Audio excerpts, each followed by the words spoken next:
Dr. Daniel Castellanos, Medical Director, South Florida Behavioral Health Network, and Founding Chair and Professor, Department of Psychiatry and Behavioral Health, FIU's Herbert Wertheim College of Medicine. And today's training is psychotropic medications. So today we're going to cover psychotropic meds on an introductory basis, give an overview of these medications, how it will relate to your professional practice when you go out, and what kind of things to look for. We certainly do not pretend that we will cover every single thing about medications, but we want to have enough of an overview where you have somewhat of a base on this. And then at the end, we'll talk a little bit of what to do when you don't. Dr. C's rule number 2, what to do when you don't know what to do. You don't need to know everything, but you need to know what to do when you don't know, which means you need to know what you don't know, right? So you're going to see certain sections in here that are marked to do. And that's a hint, right? You know, bolded to do. And those are usually compliance sections. Those are things you have to do. Compliances are things you have to do. So that's different than, you know, this is information only, this is just education. Those are things in your everyday jobs you're going to have to do. So there's a hint there. These are our goals and objectives. We are going to start with a brief overview of the most common mental health disorders you will see with children, and a little bit of what's specific to the child welfare population. We're going to talk briefly about the different treatment options, the non-medication treatment options. And although that's not the scope of this presentation, it kind of leads into the medications. And we're going to cover the main classes of medications, the names and their indications. So we're not going to cover every single medication. We're going to cover the most common ones. And maybe, if you want, we can talk about a few of what I affectionately call zebras, you know, outliers, strange meds that may pop up every once in a while. We're going to talk about how they're used, their common side effects. We're going to address your responsibilities as child welfare professionals in the monitoring process, and identify different approaches of what to do with children and how to help be part of the monitoring for side effects, and to see if the medications are working, just like you would with your own kids, right? And what to do if you have concerns about it, and all leading up to your quiz, post-trading quiz. So that at the end of this presentation, this is how clear all this is going to be to you. You'll know exactly what you're doing, where you're going, crystal clear on your road to being an excellent child welfare professional. And I know this is just some of my humor saying you're going to be dealing with those poor kids, and a population that's very vulnerable, victims of abuse, neglect, etc. So, psychotropic medications sometimes are referred to in the state, in some of the statutes in other areas, as psychotherapeutic medications. And they're medications that affect how people think, how people feel, and how people behave. And that's why they're psychotropic medications, as opposed to other classes of medications that may or may not be specifically intended to do that. By way of introduction, these are things you all know. Medications should not be used specifically to discipline or to quote-unquote a child. So you're going to hear us talk about, well, the child's not behaving and he needs meds. Well, what is that? We would all have been on meds in our lives just for not behaving. And so medication should not be a substitute for other therapies or interventions that may be indicated. Oh, gee, we can't get a therapist, we can't find a CBA, we can't find a certified behavioral analyst to do the behavioral management. Why don't we use meds instead? They should not be a substitute. Medications can be an important part of the treatment plan, but they should not substitute for other services. So then your roles are to advocate, to really look to obtain the appropriate services for those children. And you're going to hear either in the lay media, the Miami Herald and other sources, where they really try to dichotomize this debate. You're either for meds or you're against meds. Either all the kids need to be on meds or no, none of them should be on meds. And I go, really? It's almost akin to like an abortion. It's either all or none. You kids are either all off meds or... And it really isn't. It really isn't, because it really puts it into an all or none, a yes or no, a black and white type of problem, and this is not that kind of issue. That you're going to hear what we try to espouse is we look for the most appropriate treatment for the child. And that sometimes, in certain instances, that may involve medications, but not certainly in all instances. And Sylvia knows, when we looked at the data from here, the data, we published it last year, 12-point-something% of the kids in the child welfare population and foster out-of-home care here were on some kind of psychotherapeutic, psychotropic meds. Now that's down from 25-30%. So there's been a move to more and more appropriate medication use. Is 12% the appropriate number? We don't know, because that's a very individual issue. So then, who knows what off-label prescribing is? Off-label prescribing is the use of a medication for an indication that's not approved by our FDA, the Food and Drug Administration. You want to know the number one example I hear from parents all the time? Well, my child's not sleeping, I'm going to give him Benadryl. I said, really? Is Benadryl? Let me get that little packet insert and put on my readers, because the print is so little. Where does it say it's for sleep? My child's going on the trip and we're going to LA and I'm going to give him Tylenol because it helps her. I said, really? Where is that? Tylenol should be used to calm down my 3-year-old for the long trips to California, that therefore not crying and I can rest. And it's the same thing for our medication. So this is not a unique issue to psychotropic medications. Another example are using antibiotics for what appear to be viral infections. Oh, my sore throat, oh, it's probably a virus. Here, try a Z-Pak, try this antibiotic. Well, is it really a bacterial infection of which that antibiotic will help or not? I don't know. So, the FDA says they accept that use of medications off-label can be justified in certain situations. Because people go, oh, that's illegal. No, it is not illegal. As long as the prescriber, the doctor, weighs the risks versus the benefits of the medication, then you can justify its use. So keep that in mind. You parents do that all the time. Pediatricians do that all the time. Other people do it.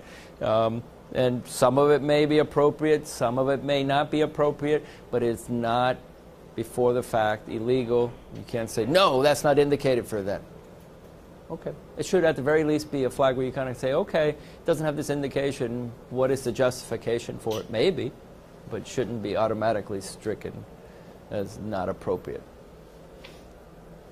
So that goes back to this very complex area of using, see, some of these are not in your packet, see? That diagram will not be on your quiz, by the way. So some of this goes back to taking all these very complex issues, our mind, the way we think, the way we feel, the way we behave, and trying to understand it and trying to see how we can help best or treat these problems. Hence the proverbial mind is a maze that we are always trying to figure out. So what do we know about mental health disorders and problems in children and adolescents? Remember, this is not about adults here, right? We have our own issues that may be different. This is about kids. Well, we know in the general population in the United States, go across, about 1 in 5. 20% of kids have some kind of issue. Learning issue, ADHD, anxiety, behavior problems, teenagers with substance use, on and on. Now, obviously, that could vary depending on the region, depending if you're in a big city versus a rural area, but in general, it's 20%. And that about 40% have more than one mental health disorder. So having more than one is not that rare. Oh, gee, the child has a mathematics, a learning disorder, and ADHD. Okay, that's not that. The teenager who has a drinking issue, a drinking problem, alcohol use disorder, also is depressed. Okay, that's not that uncommon to have more than one. And in the child welfare population, the mental health issues are even greater. Now, that makes sense to me. I don't know if it makes sense to you all. These poor kids, whether they're starting out with this, actually I think that's the next one, right? No. They're starting out with this biological predisposition, whether the parents have their issues, whether they're drinkers, substance users, have emotional problems, whether they're having all these developmental, environmental issues, what kind of household and how they're brought up, how stable is the home environment, whether they're victims of abuse, as you know, of physical or sexual abuse, and how that impacts the growing child, the stability of their environment, etc.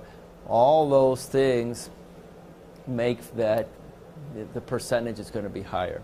That this is more of a vulnerable population you're going to be dealing with.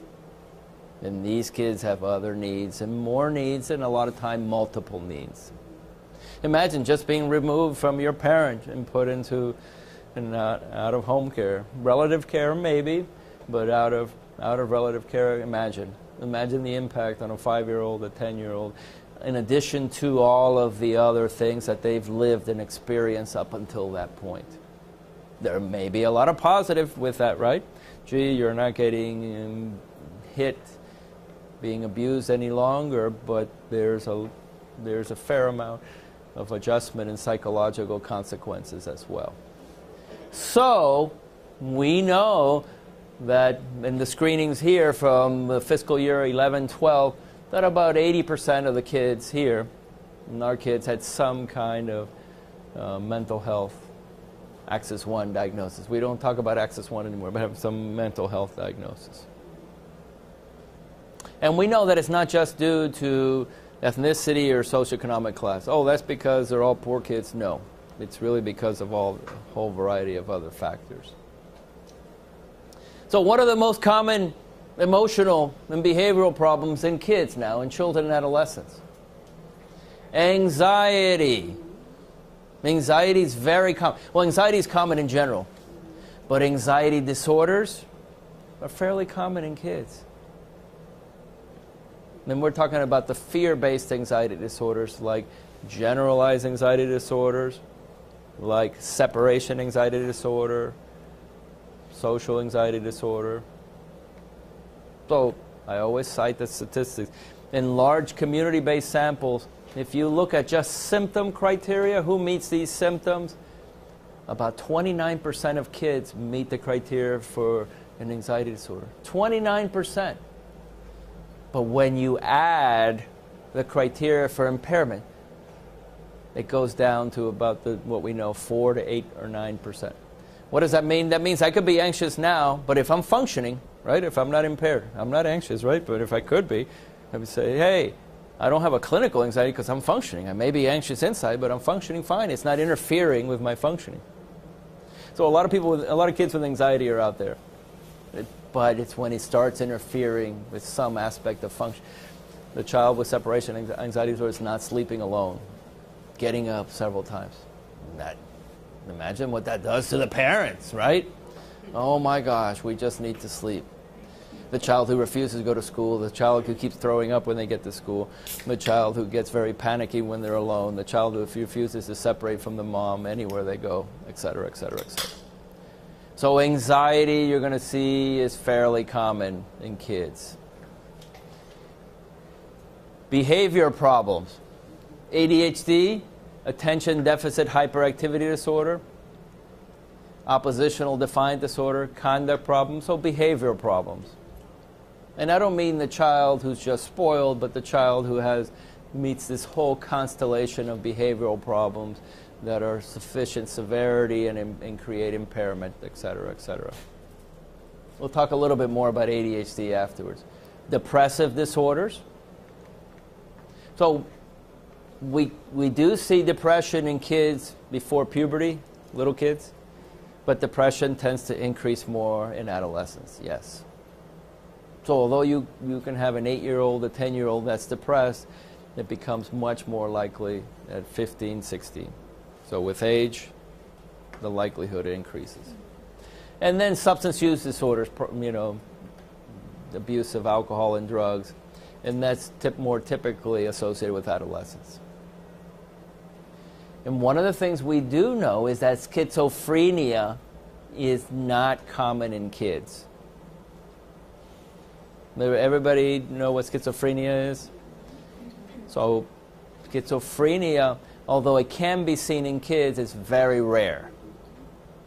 So what does that mean? That means if somebody comes across a child on your caseload and they say, oh, this 8-year-old diagnosed with schizophrenia, that automatically should have your antennas go up and say, okay, maybe this is interesting.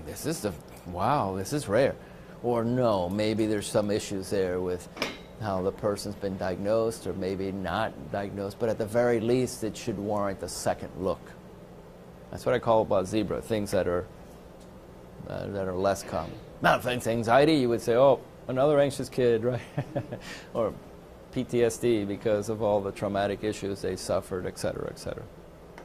So schizophrenia is not commonly found in little kids. The likelihood increases into adolescence and into young adulthood, but not in little kids.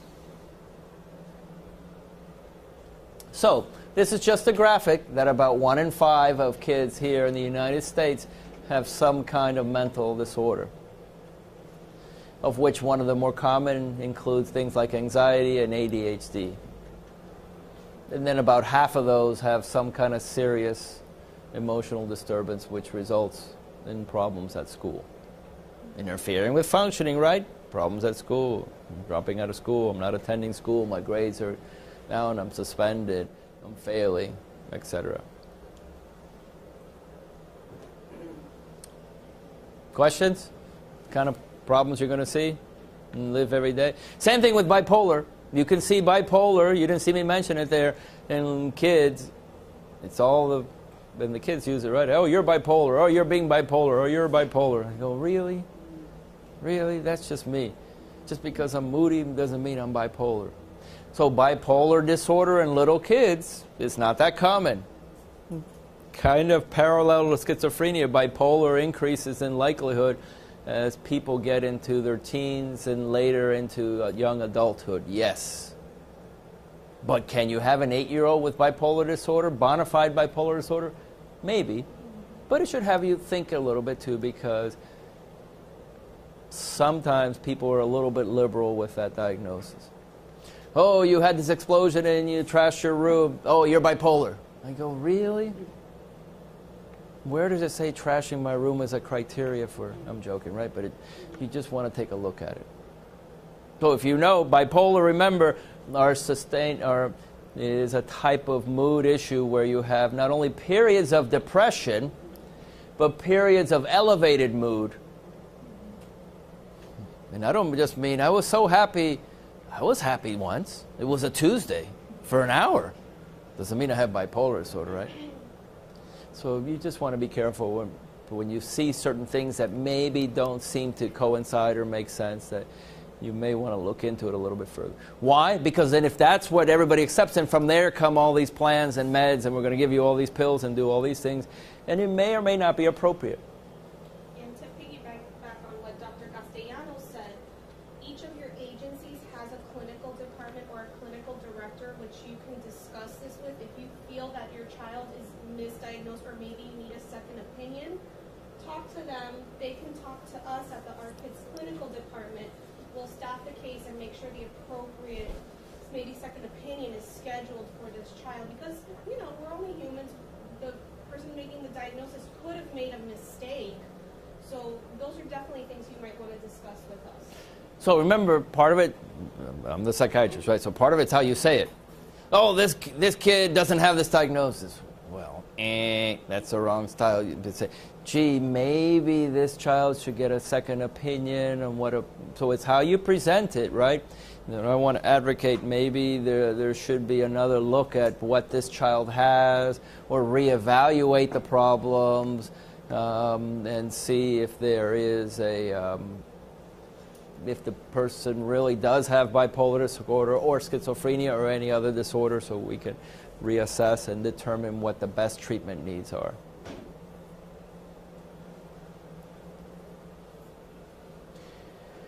So you can see once the evaluation's done, and you all know this, then you're going to generate a treatment plan. That's why it's really important to have a good idea of the diagnosis.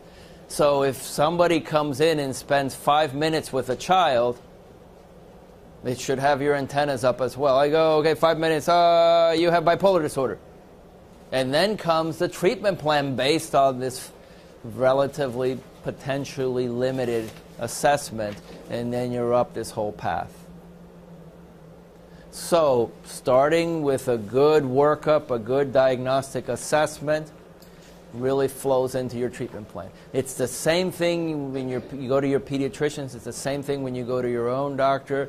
You get your assessment, you have this pain, you have bursitis, you have arthritis. Now here is the treatment plan. And the treatment plan in our world should be based on the best evidence available. That treatment plan is a continuous process. So if the child has that same treatment plan the last 5 years, it's just copied and pasted, it should have you all think about it, because children are growing beings. Problems may change. They may actually get better, right? Oh my gosh. Or things may not get better, may get more complicated. So the 10-year-old who was depressed may be a 14-year-old who's now abusing alcohol in addition to that. Or the child may not need care anymore, treatment anymore. So that is a continuous process that gets updated.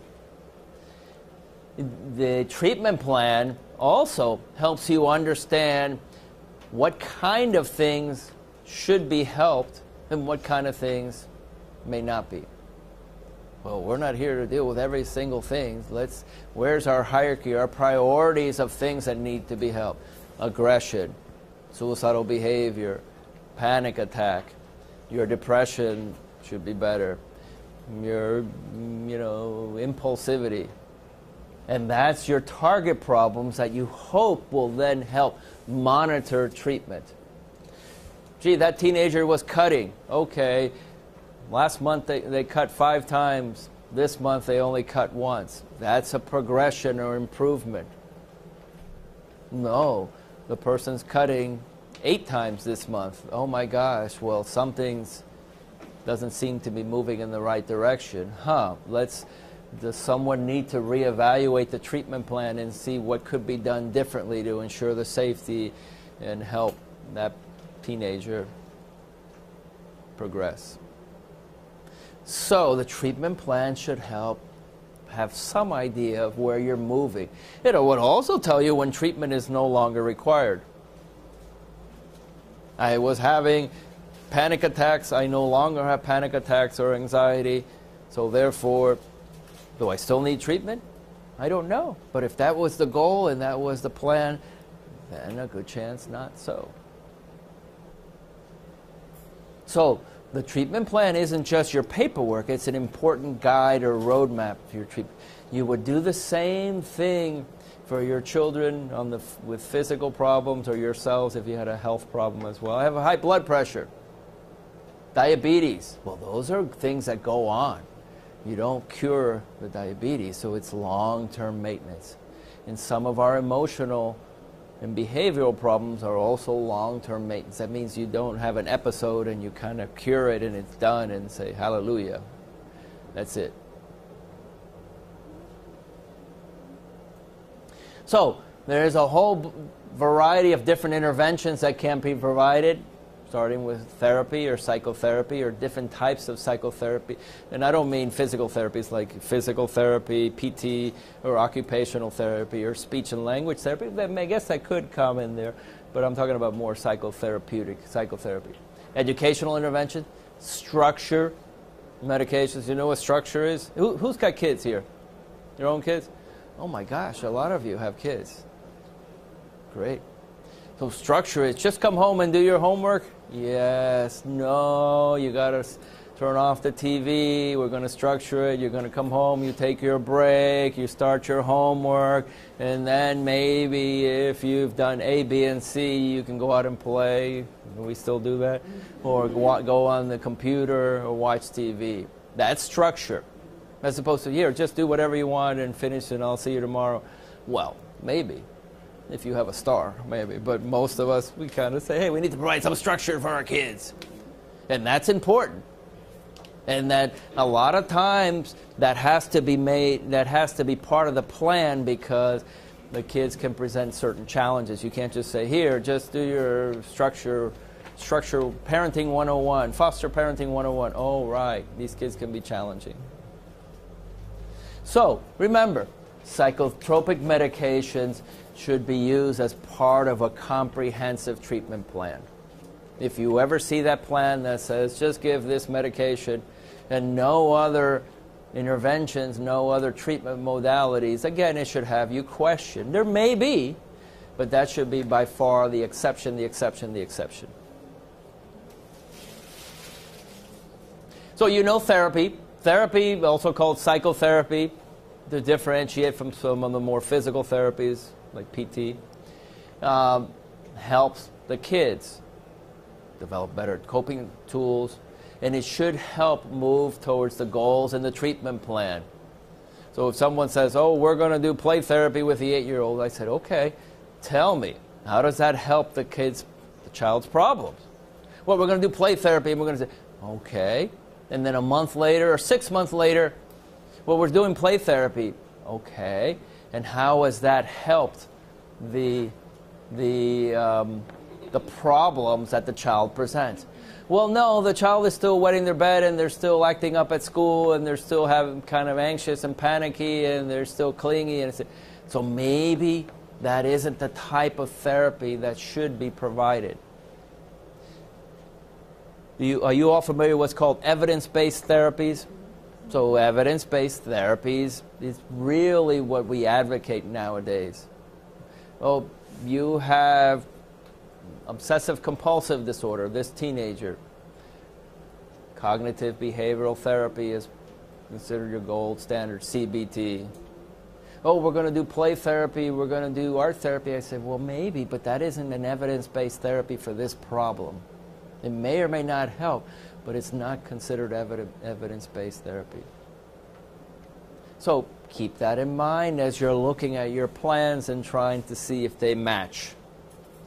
And if you're not sure, look it up. So, then again, the younger the child, the more difficult it is.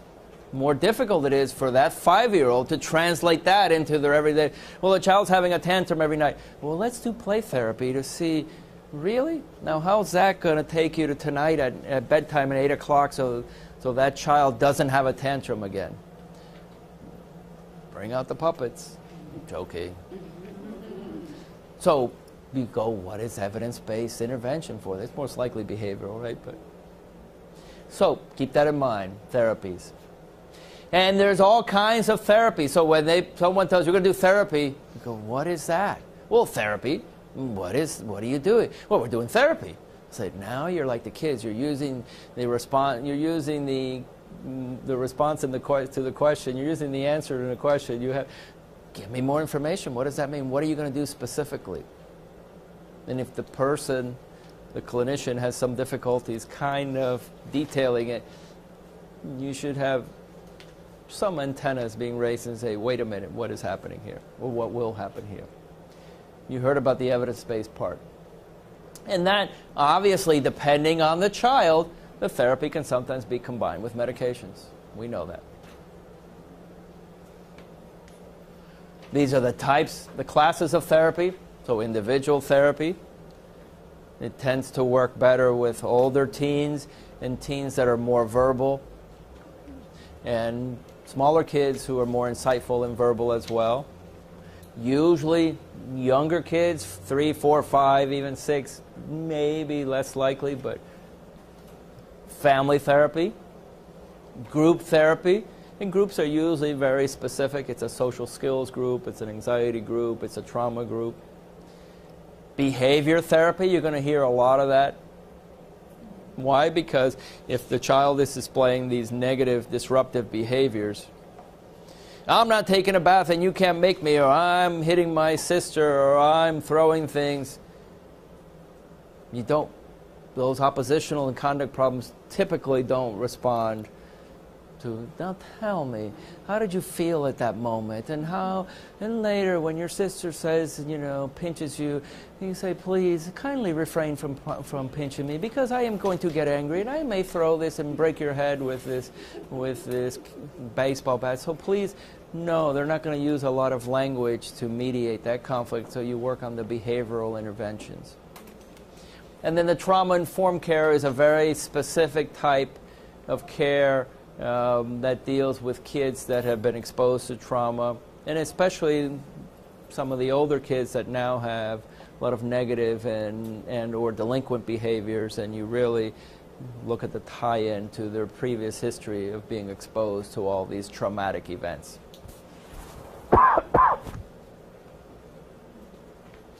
Oh, separated at birth. So this may be similar to other presentations you've seen, but it's not the same. That's what I mean by separated at birth. So you can see Katie and Zoe are not the same. They may be similar. So this presentation you might find some on the internet, but not necessarily so. Just like the Academy Awards. They got this whole hair thing going, right? They're similar, but not the same. And then lastly, Rihanna's got longer hair now. And Prince could be her dad, right? Alrighty, now let's get into meds. And we'll take a break a little bit later, but let's get into the meds. And you're going to see one of the things we're going to do now is cover the main classes of medications. We will start with the stimulants and other medications used to treat ADHD. And why is that? Because that is the most frequently prescribed class of medications in this age group. We're going to then transition into antidepressant medications, followed by antipsychotic medications, mood stabilizers, which are the bipolar disorder kind of medicines, anxiolytics, which are medicines for anxiety. Anxiolytics mean medicines that help decrease anxiety. And then these other medications like antihistamines, we'll talk about at the end. So, as I mentioned at the beginning, we will not cover all classes of medicine, so if there's any questions along the way, let me know, or certainly if a medicine that comes up that you haven't heard of, it's an opportunity to either inquire, look it up, seek your information. So, stimulants and other medications used to treat ADHD. Who's had experience with a child who has ADHD? Let me ask you, who hasn't had experience? Sometimes. No one? Who's not telling the truth? So sometimes. So ADHD is a disorder, very common, sometimes overdiagnosed, that's characterized by two major areas. One, it has to do with inattention. Another, what we call executive functions, that involve things like the ability to plan, organize, prioritize, initiate or start a task, transition, and stay on the task, and an ability to sustain attention. So what does that mean? I could start it, but then in 5 minutes I'm up, I'm getting a glass of water, I'm going to the bathroom, I can't do it, or that I'm not organized. I leave it all to the very end. It's like, uh-oh, this is due tomorrow. I've got 3 reports. I'm so stressed out. But you've known this for 2 weeks. You haven't been planning. Or you can get it going, but you're not sustaining it over time. You have these peaks and valleys. And that cluster is associated with the motor behavior, the activity level, and or the impulsivity. And what is impulsivity? The doing, saying, and thinking of things without really anticipating the potential consequences. Now, we all may do some of that, right? You've ever been in an argument and you go, "Arr," and you say something, and then you go, "Well, I kind of really didn't mean it. I know, it's just in the heat of the moment. It just kind of came out." But kids like this do it much more often. Blurting out things, interrupting conversation, butting people in line, throwing papers, etc., etc., etc. So it isn't just being a little bit of this, it's being enough of this where it creates problems. We talked about impairment, right? So it isn't just being a tiny bit hyper, a little bit impulsive, a little bit inattentive, a little bit disorganized. It's enough of all of this to where there are issues. True or false? This is from Polyfact, the truthometer. And the answer is? Who said yes? Wait, this is test taking 101. You got to pick one of the answers here. Yes is not an answer. So remember, like in high school, it's either A, B, C, or you got to pick from the answers there. So true? Is that your final answer?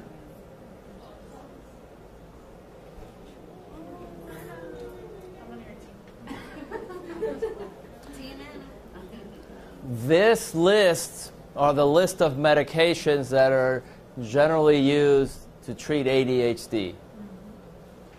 And you'll see in a minute, some of these are stimulant medications or controlled substances, and some of them are not.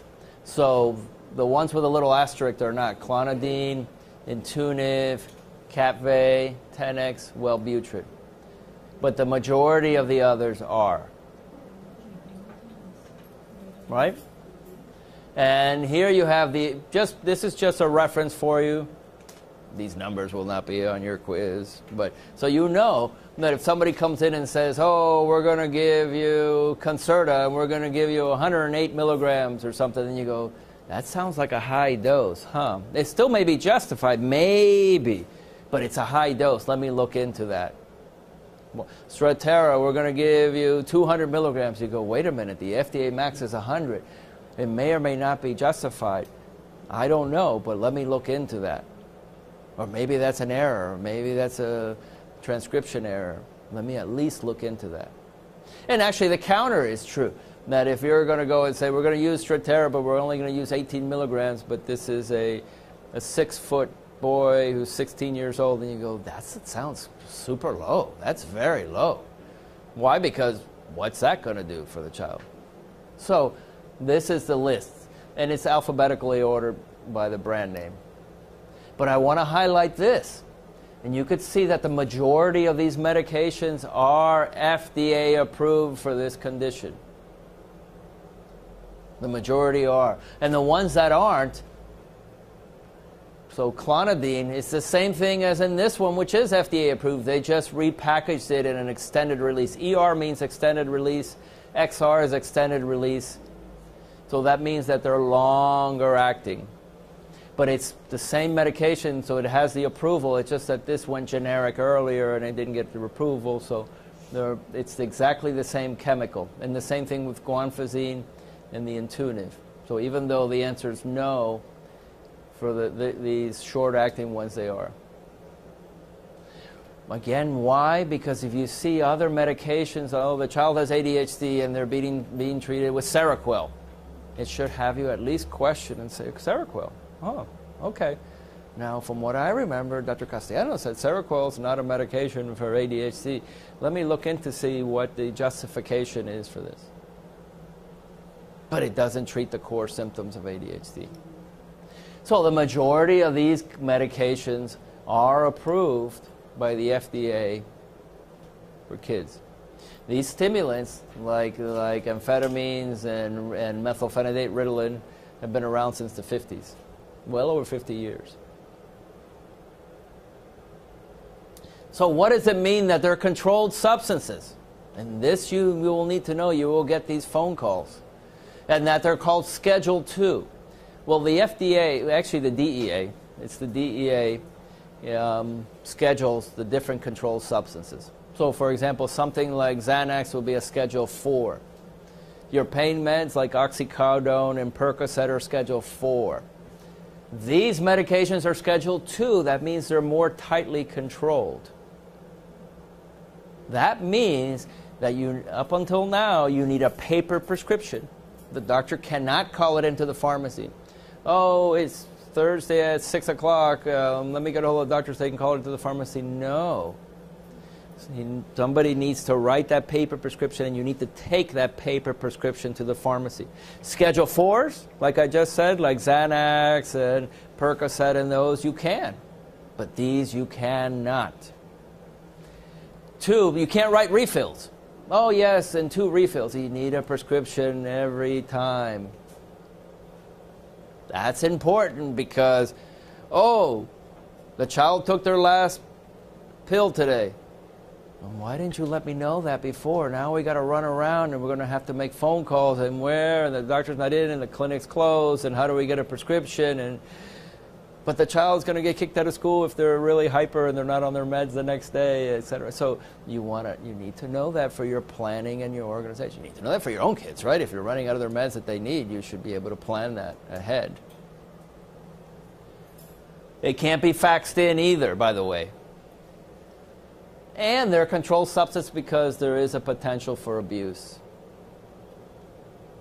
And that's especially true in the college-age kids. So those medications, whether it's the Adderalls, the Concertas, the Focalins, the Ritalins, the Vyvances, fall into this group. Where's our example? Right here. There are, actually, that's an error. I didn't update it. It should be DEA Schedule 2 controlled substances. And here's the examples of each one. And you can see they're all fairly similar in structure. But here's the commercial names you're going to hear. Oh, the child's on Metadate. Oh, that's for ADHD.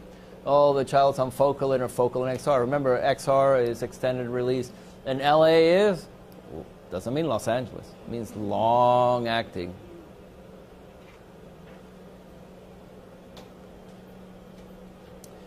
Decreased appetite is one of the most common side effects of stimulant medications. True? Is that your final answer? That's correct. So, decreased appetite and stomach aches, stomach issues tend to be some of the most common side effects with these medications. That's why when the child takes it in the morning, they should have food. You should eat a good breakfast, aside in general, right? But these medications, in general, on an empty stomach can make it more likely to have stomach issues, queasiness, nausea, things like that. But guess what? It's also important to eat a good breakfast because you may be less hungry at lunchtime. Though in general, aside from your good breakfast speech, say with these medications, very particularly, you should eat well because you may not be hungry at lunchtime. And since they're stimulants, right? You know, caffeine is a very weak stimulant. So just like if you drink a lot of coffee at nighttime, you may have trouble falling asleep. Same with these. And it doesn't have to be at nighttime. It could be from the morning. It could produce those sleep issues. And then caffeine, right? Just like with caffeine as a stimulant, as an example, these medications you could feel a little jittery when you drink too much coffee. How much coffee is in that? How much caffeine's in that? Or it could give you a little bit of an increase in your pulse and your heart rate. Yes, palpitations, and even a little bit of your blood pressure. Because if you remember from physics class, from your physical science class, they're called vasoconstrictors. They make your blood vessels smaller. And so what happens to a pressure in a tube or in a hose when they get smaller? It goes up. So if you have a big garden hose, the pressure comes out slower. If you got a smaller, if you have a half-inch diameter or smaller, the pressure comes out faster. It's the same thing with your body. And that's also sometimes why we get headaches or not with caffeine in these medications as well. And tics, you know what tics are? Tics are contractions of two muscle groups. So the classic one is blinking, right? But it can be any muscle group. Or it can be what we call complex motor tics. It could be more than 2 muscle groups. So the classic is 2 muscle groups. Simple motor tics are called. So if any of the children on these medications develop that, then yes, there should be a call to the prescriber, to the doctor. And that there's some questions about growth rate in the long run. That's not a short-term issue. That's a long-term issue typically. And more rare. So if remember, if you look at those sheets, you're going to find quite a few things. But some of the more rare or exotic side effects include things like psychosis, like cardiovascular problems, rash, and especially for people who don't have ADHD, like, for example, older kids, adults, college kids who abuse these meds. There was an episode of Pretty Little Liars the other night that she was addicted to Adderall. You saw that? She was addicted to Adderall. You need to go to rehab. And you say, kind of. You can't. That can happen. But yes. Especially if you don't have ADHD, right? So, not that I watch Pretty Little Liars, right? I don't watch Pretty Little Liars. Those were the stimulants. The controlled substances, they're considered first-line medicines because they work the best.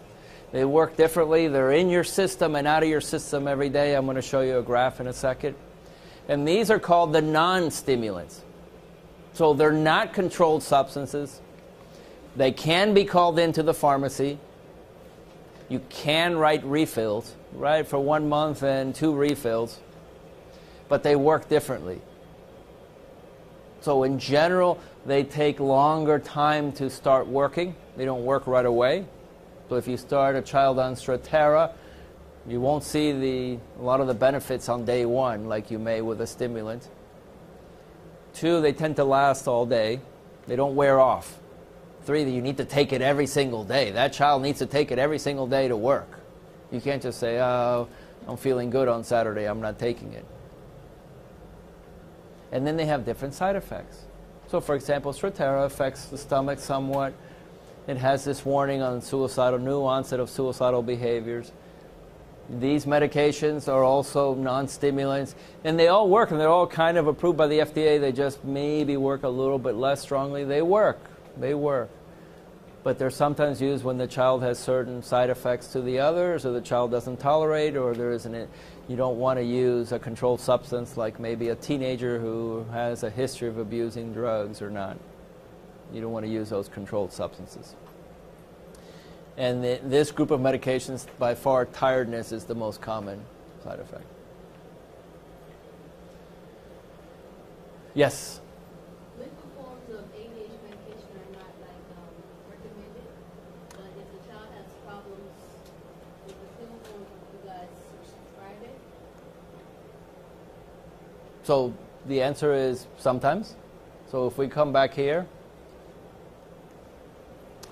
Quilivant XR is a liquid.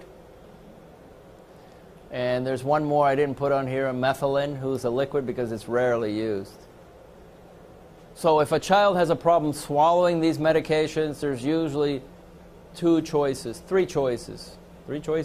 Man, you're going to make me work today. 4 choices maybe. One is the liquid. Yeah. The second is Daytrana, which is a patch. Same medication, but it's delivered by a patch. It's usually here on the hip, and you switch sides. It's like a little Band-Aid, clear Band-Aid. That way they don't have to swallow it. The third is these extended release ones come in capsules, Adderall XR, Metadate CD, Ritalin LA, Focalin XR, come in capsules, and we open on a spoon with a semi-solid like yogurt, applesauce. You make your little impression, you open up the capsule in there, mix it in, and they eat the applesauce on the spoon. You don't mix it in a glass, even though sometimes the manufacturers will say that, and then they eat that. And the last one, which is even less likely, is that you take some of these, like regular Focalin, and you can kind of have the parents crush it. Boy, then you're talking about work, right? And then, again, mix it in the applesauce or something. And some of them you can't crush. Like Concerta, you can't cut or crush. So So generally, it's either the liquid, the patch, or the capsule method employed. So yes, there's ways around that. A lot of kids with opening the capsules don't like the way it tastes, so you got to either really mix it in with some nice pudding or something. Yes? This is regarding schizophrenia and imaginary friends. Like, where do you draw the line? See, I'm trying to think how that relates to ADHD, so let me go back. Can we? We had the mental health section that I just didn't have. I know that. Okay, so can I get back to that? Yeah. To kind of have it transition? So yeah. So, but ask it at the time. I'll be glad. Feel free to ask it. So I'll answer it. So, Dr. Castellanos, rule number 32. Not every child that says they're seeing things or hearing things is hallucinating. I heard a voice once. It was a Monday. Someone knocking at the door? No. Oh, okay. I thought I heard knocking at. I'm joking, right? But it's the same thing with seeing imaginary or talk. And so the brief answer, it depends on the evaluation and how developmentally appropriate it is. The more complicated answer is it really impaired reality tested. That is it you really, really think it's true, the person's truly there with you, etc., or is it part of fantasy and some age appropriate, or maybe even some maladaptive way of coping with trauma and other things where you have this fantasy to deal with things. So yes, the point being that you want to be cautious that not to pathologize certain things. Oh, I heard my voice of my dead grandmother. Oh, the child's hallucinating. Not necessarily. No. Maybe, but not necessarily. And again, to piggyback on that, you also have to take cultural considerations, especially given that we live in Miami. There's a big Haitian culture. The Latin American culture also believes in talking to spirits and things like that.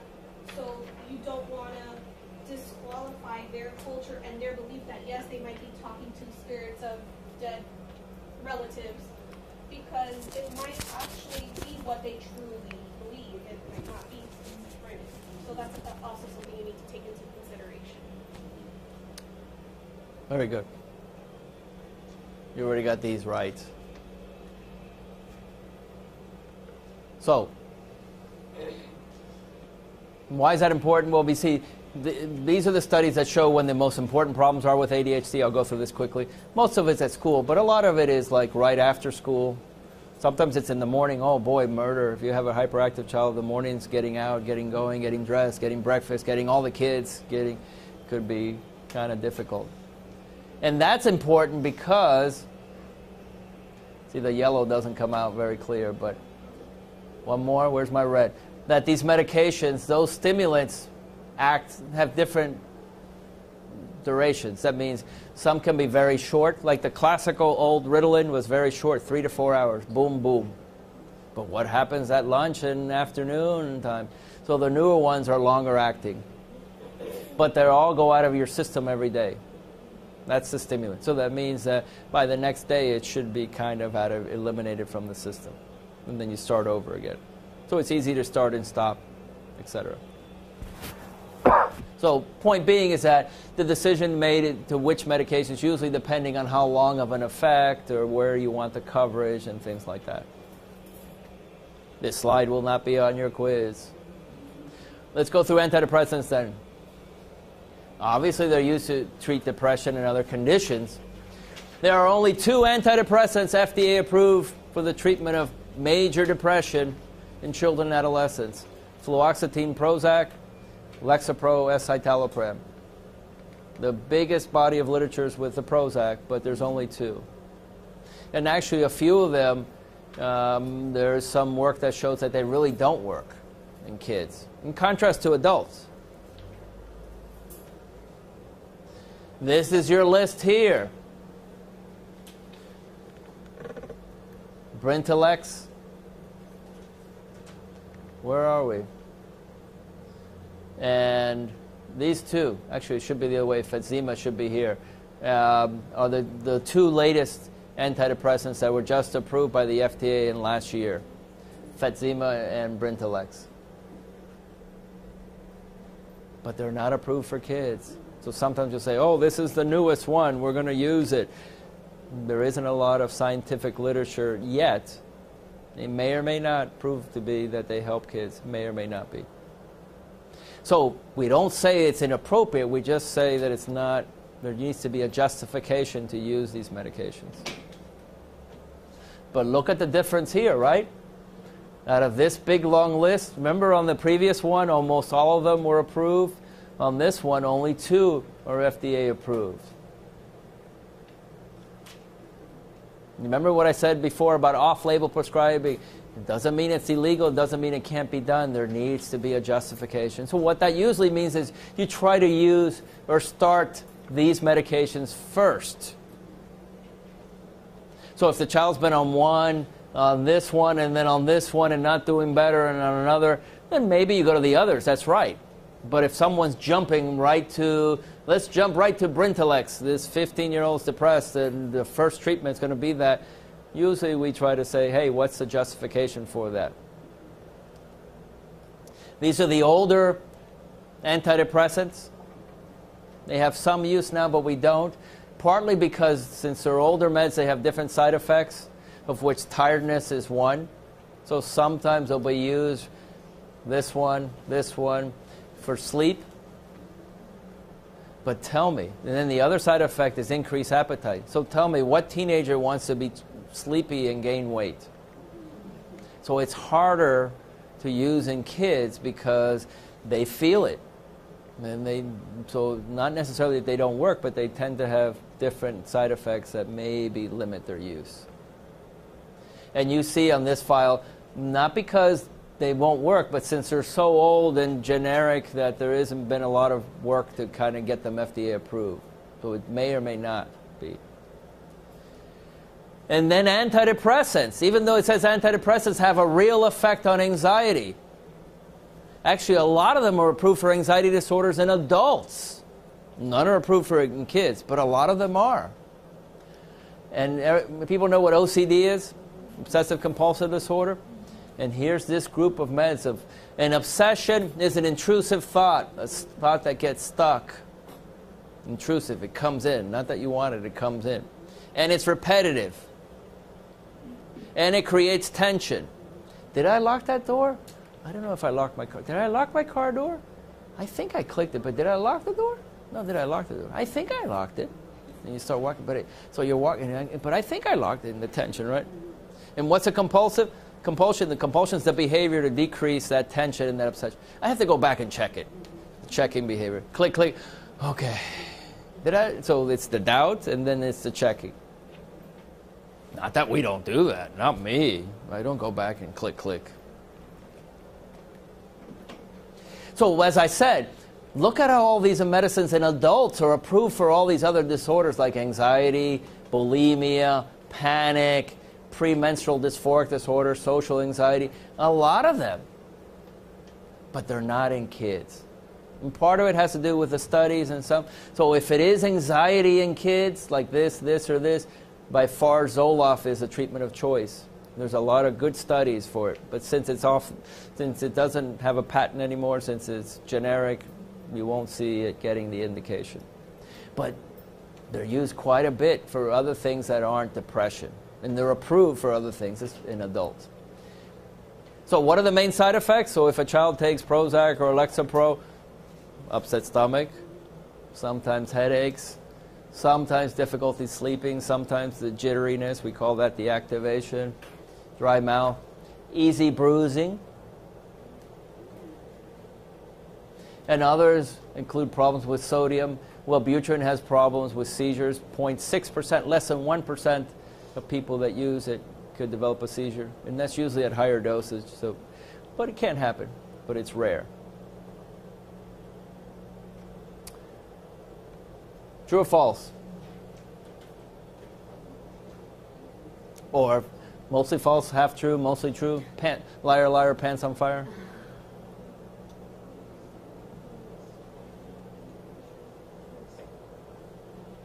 True?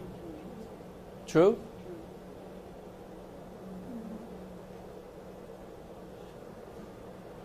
So, All of these medicines have a warning by the FDA to alert people that they increase the risk of, compared to placebo, of suicidal thinking and behavior.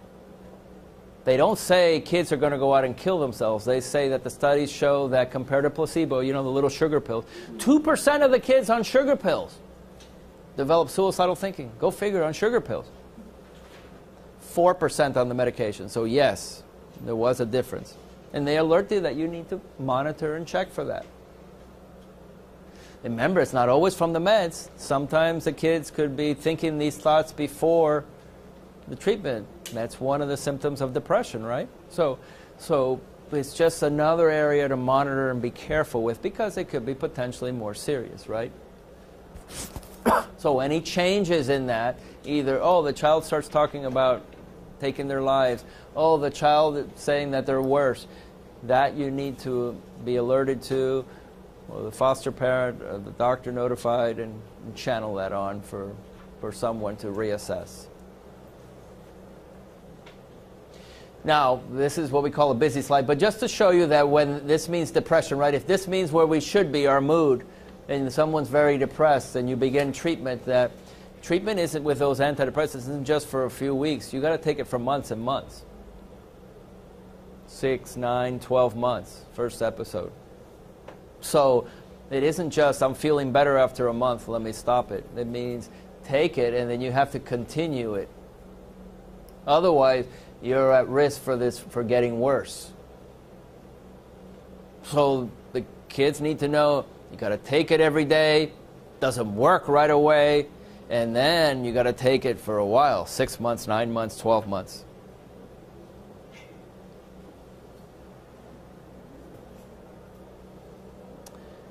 Do we break or go through this next section quickly?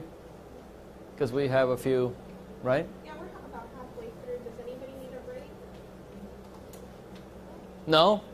Onward and upward. Stop when it's the slides for their responsibilities as child welfare professionals. Okay. That way we can switch. Okay. Antipsychotic medications.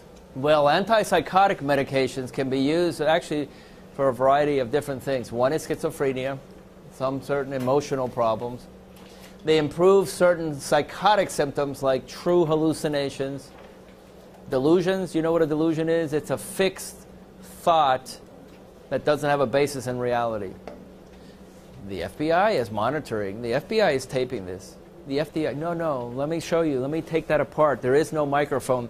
I know the FBI is taping. No, let me show you again. You want to check anything else? Look, ask anybody else. 10 people say they're not. No, I know they are. It's a fixed thought that doesn't have a basis in reality. Or, I'm Jesus Christ, I'm Jesus Christ. Well, you don't really know that, right? I can do it.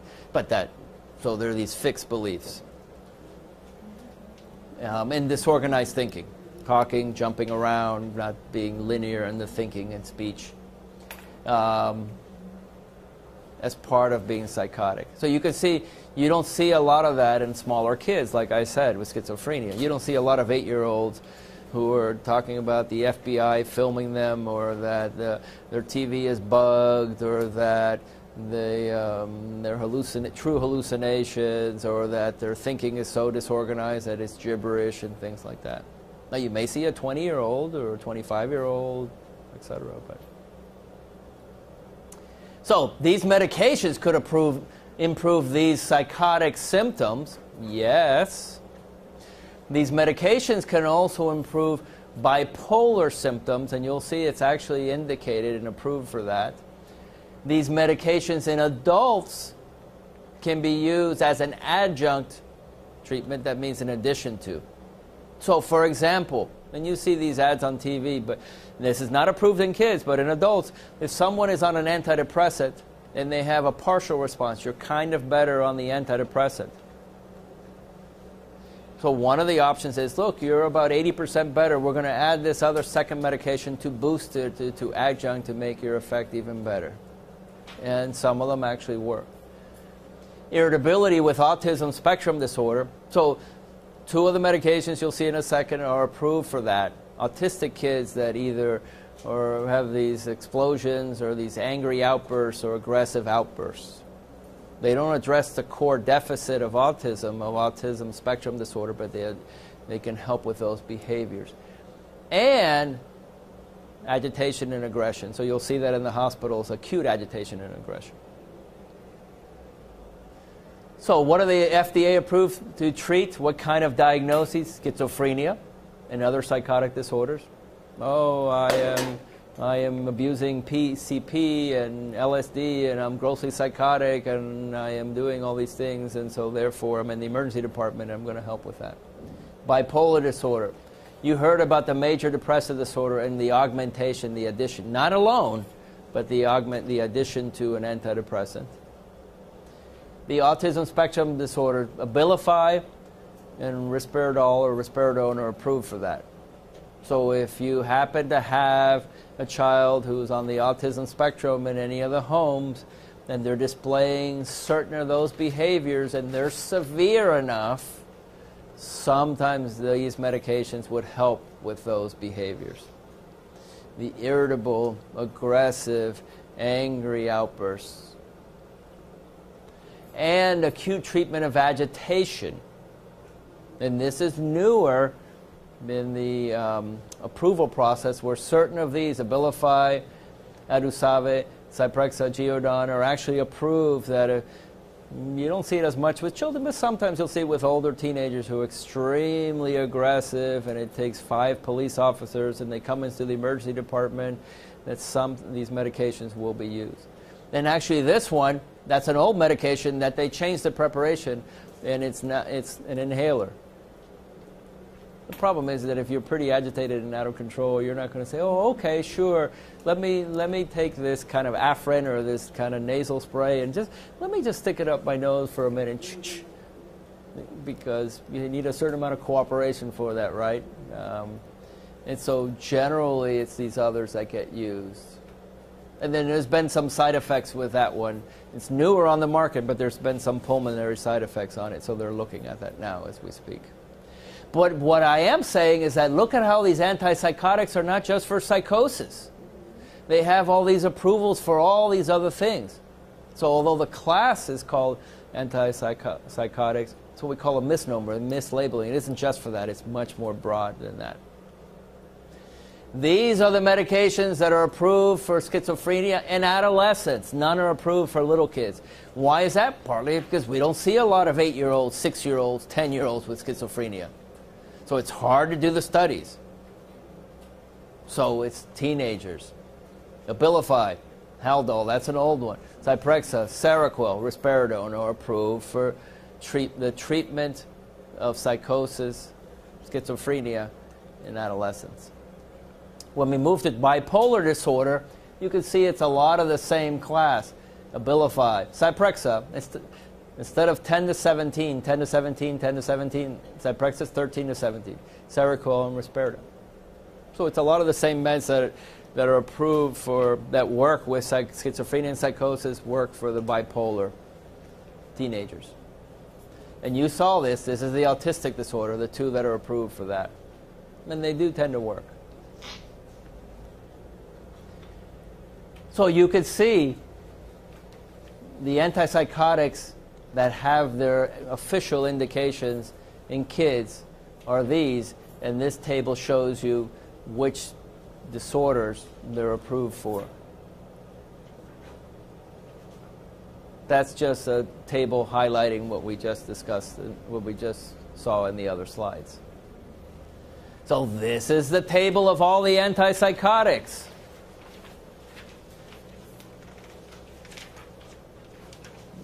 Injection, this is a long-acting injection. So you can see there's quite a few of them, and some of them are newer. And the same thing on this table. Take a look at that. All of these are not approved. The kind of darkened out area, the highlighted area are the ones that are approved. The darkened out areas are the ones that are not approved at this point for children and adolescents.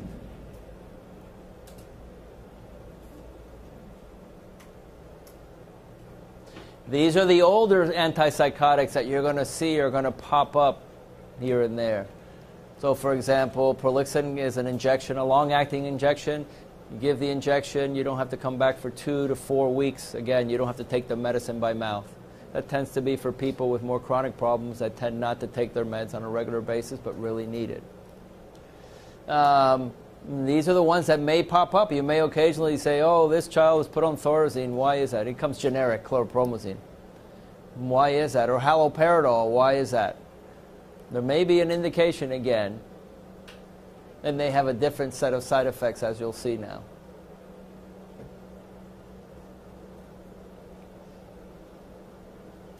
The answer is? False.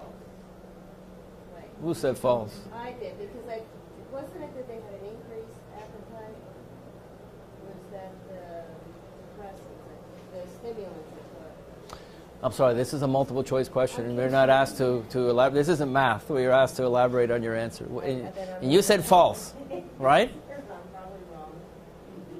So how could you say that? I'm false, but I'm probably wrong, but isn't that? Oh! Because you made me doubt myself. I didn't make you doubt. I asked you to give the answer and not the explanation. You see, you know?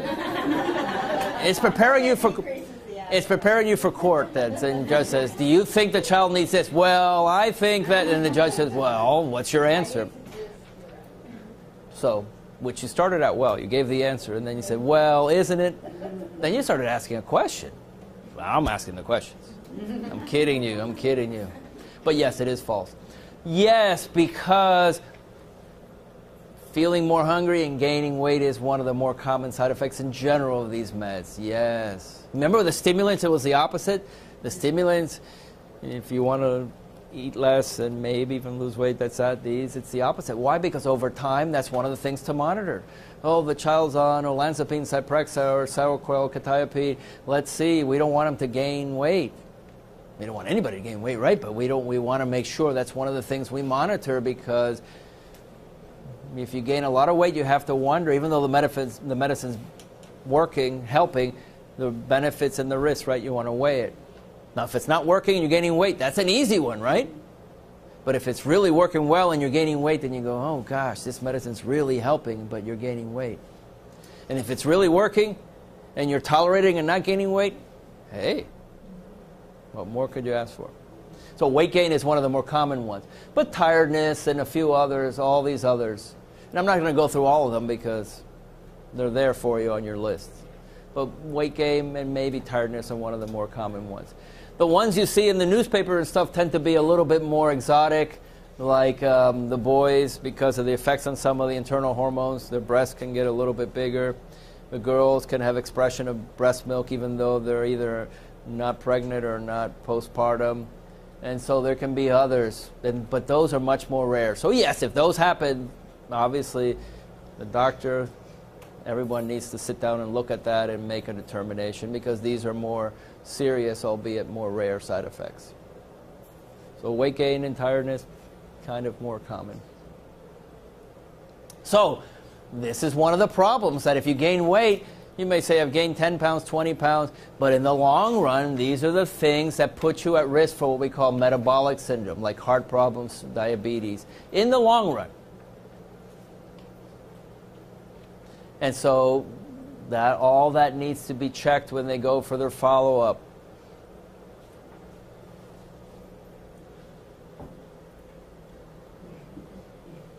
Yeah, she's smiling, but I don't think I would be smiling. It's one of those days, you know, like a rainy summer days when the kids are in the house all day, and then you're kind of like... Anyways. And these are complicated things. You can say, oh, we took all your medication, put it in one pill. We wish one pill would will cure all. Really? You let me know when you patent that. I'll invest in your company. Mood stabilizers. Let's talk about mood stabilizers. So mood stabilizers is an old term. You're going to see that phased out over time, but it's still being used. And it basically means medications used to treat bipolar disorder. But guess what? You just saw in the previous section, those antipsychotics, even though they're called antipsychotics, help with bipolar disorder. So they're mood stabilizers as well, but they fall under the antipsychotic category. But they help bipolar disorder. So in the future, this may be something like medications to help bipolar disorder rather than mood stabilizers. And it's not meant to be just moodiness. Oh, you're moody. Remember, people will take that and say, you're bipolar. Well, no, I can be moody too, but it doesn't mean I'm bipolar. So it's not just moodiness. It's for actual bona fide bipolar disorder. And a lot of these were originally medicines for epilepsy, for seizure disorders. And then over time, the studies show that they really help regulate the same chemistry and therefore help people who have real bipolar disorder. And the goal is not to cure it, kind of comparable to diabetes. The goal is to help stabilize, improve. Same thing with diabetes, right?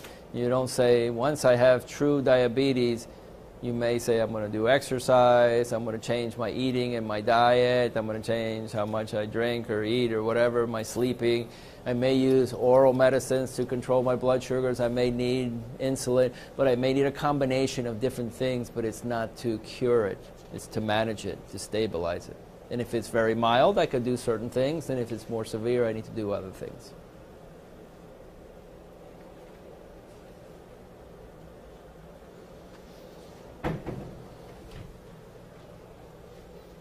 Come in. Can you answer that question for me, please? Us. Answer it for us. Not for me, for us. False? False? Nobody likes the middle here. It's like, almost like A, B, C, D, E, F. It says true or false. I know that, but I'm saying it's like in the SAT, you're picking the ends. I always heard you always pick like the middle if you're not sure. So false. Man, you're good. So that's right. So these are the medications that fall under the category of called mood stabilizers. Remember, repeating, the antipsychotics are mood stabilizers as well. They're just, for these purposes, put into another group. Abilify, Seroquel, Risperidone, Zyprexa, and those meds. Depakote, lithium, lamictal neurontin. Where's Topamax down here? Now, I put Topamax on that slide because sometimes it'll show up and I'll go, but wait a minute. It's not even approved for adults. And it's not even... So you could say there's data if it's approved for adults and we're going to bring it down, extrapolate down to kids. But if it's not even approved for adults, is there justification for using it in kids? Well, don't say no. The answer is probably no, but at least you want to ask the question, right? Because you got to be careful about saying, no, doctor, this shouldn't be used. I go, really? It may be true, but you've got to work on that style there, right? So you just should bring up your flags and your antennas. So, and the same thing with Trileptal, they're not. So, seizure meds, seizure meds, seizure meds, seizure meds, seizure meds, seizure meds. The only one is lithium. And remember highlighting the same thing? None of these were approved in kids, even though, for example, we know lithium and some of these others may work, but none. And some of them aren't even approved in adults. So if they show up on your radar, you should be going, wait a minute. Now we're getting into the exotic stuff, right? Exotic means unusual. They all have a warning on suicidal behavior except for lithium, similar to the antidepressants. And so, therefore, they should be monitored. The child's on Depakote. The child's on Tegretol. They should be monitored for those suicidal behaviors, just like the antidepressants. So, lithium. Everybody remember from chemistry? Lithium is on your periodic table. It's the element. I learned this from Breaking Bad, right? It's number 5 over here, element 5. Lithium is right there. Doesn't come in the real world, in the natural environment. It's usually not by itself. It's usually kind of together as a salt, so it's usually combined with something else as opposed to a pure element. So it's basically like salt, lithium carbonate, taking salt. So what happens when you eat a lot of salty food? You get more thirsty. And what happens when you drink a lot of water? You got to go to the bathroom. You got to urinate a lot. So that's called polydipsia and polyuria. So that may not be any, well, the person has to live with it, but that's not of concern of itself unless it's very severe, because that's what you would expect. But it can cause other things like upset stomach and other kinds of symptoms. And then the more rare ones tend to be more the toxic effects. So lithium is something that you have to get it in a certain range. Too little, it doesn't work. Too high, you can get toxic. And that could be slurring speech. That could be ataxia, difficulty maintaining your balance or coordination while you're walking, ambulating. That could be having poor coordination. Because if you saw in the previous slide, having a very fine little tremor, a little shakiness of the hands or maybe even the tongue is relatively benign. It's no big thing. It's more the bigger side effects. And this tends to mean that either the person took too much or they're getting to and being prescribed too much and they're having all these really severe side effects. So yes, this should be a stop, let me make a phone call kind of picture, scenario. Depakote, the generics of valproic acid or divalproic sodium, it also comes in liquid, by the way, and so does the lithium, can have other side effects. Depakote works really well. The only issue with Depakote, especially for females, is that probably around-ish 10% of the women that use it develop polycystic ovaries. And if anybody knows people with PCOS, polycystic ovary syndrome, it can be very painful, and so we want to be very careful with girls of reproductive age. But it does work for bipolar, true bona fide bipolar disorder. And then the others include changes in weight, which usually includes more, an upset stomach, etc. And then the last one you're going to hear is Lamictal. That's been in vogue the last few years. Lamotrigine, because it does come generic. The studies show, that lamotrigine works mainly only on the downside of bipolar, the depressive side. It doesn't work on the upside as well. So if somebody's having a lot of mania, they're flying high, they haven't slept for 3 weeks, they think they're Jesus Christ, they're going to build the tallest skyscraper, the lamotrigine just does not tend to work as well. And lamotrigine, you got to be careful on how you start it and how quickly you start it or stop it, because it could have this it's rare, but potentially fatal. That means people can die from that side effect. And the hallmark is people developing these rashes on their palms of their hands and their feet. So again, it's rare. You just got to be careful. You can help protect against it, etc. So that any child who develops any kind of rash with that, you need to call the doctor right away. Whether it is or isn't anything, but you should call the doctor. Or have the foster parent call the doctor. So lamotrigine, so when you go back, Depakote and lithium are 2 medications where the blood levels need to be monitored. So that means there needs to be periodic times when the child, the adolescent typically has to go get their labs to draw it, so that needs to be taken into account. Lamotrigine doesn't. But wait, lamotrigine only works on the down. That means a lot of times you have to combine it with another medicine. So, this is what I just said, that this, and then you include the Tegretol with it, you have to kind of do the routine blood monitoring. Why? Because that could be a real issue. The foster mother calling, hey, I got to go to the lab. Oh my gosh, you started on this new medicine. This week we had our 2 appointments, and then next week I have to go to the lab, and then I have to go back in another 2 weeks to check on the results, and so it creates some real everyday practical issues. If the person needs it, they need it, but these are real life things to know that this is part of the commitment to treatment and the improved outcome in health.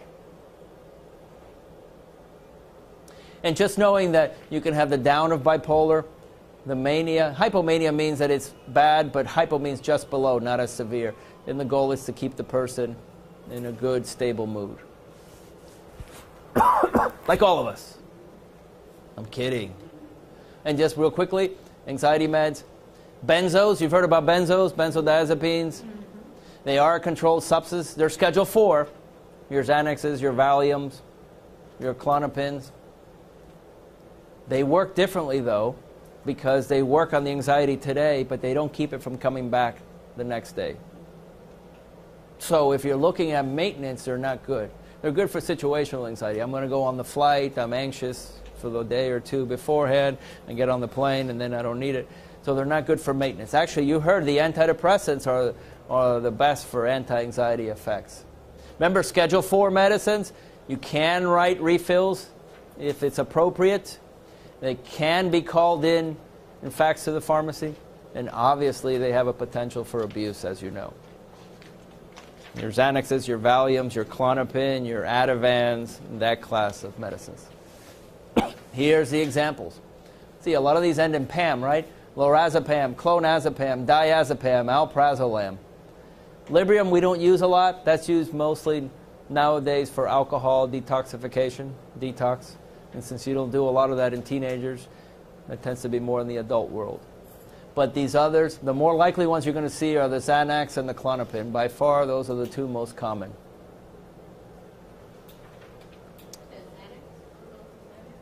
I'm sorry? Yeah. Because, again, I put them in alphabetical order starting with the brand name and not the generic name. A, K, L, V, Z. Buspar is another anti-anxiety medicine that's not a controlled substance. Like an antidepressant, it has to build up. Unfortunately, it needs to be taken 2 or 3 times a day. So you tell me which teenager or kid is going to do that over time. A little bit hard. Not a controlled substance. So you know the benzos, in general, you get tiredness, drowsiness. Do not operate farm machinery when, I'm kidding, right? You see that warning on there, do not operate heavy or farm machinery when using these medications. Oh, okay, I won't let my 12-year-old on the tractor. And then if you take too much of them, if the kids either take too much, overdose, respiratory depression is one of the side effects. Well, not as often disinhibition. So instead of calming down the 10-year-old, they could look more hyper and disinhibited. These are the ones we just talked about. Buspar being the only one that's not a controlled substance. Same thing here. They're all approved for adults, but none for kids. For anxiety, that is, right? And then lastly, the antihistamines. Let's talk about that. Obviously, they're your Benadryls and Vistarils. And the main indication is for allergies, colds, those things. But sometimes they're used off-label for either agitation, aggression, or sleep. Why? Because people say, oh, they're relatively safe, they're kind of more benign, we're going to give 50 milligrams of diphenhydramine Benadryl, that's going to help you calm down and sleep better, or that you're kind of upset and pacing. We don't want to give you any of those other meds, you're going to take that. It may or may not be justified. As you know, drowsiness can be, anybody who's taking Benadryl, drowsiness can be one of the side effects, if not the most common side effect. But they could also dry you out.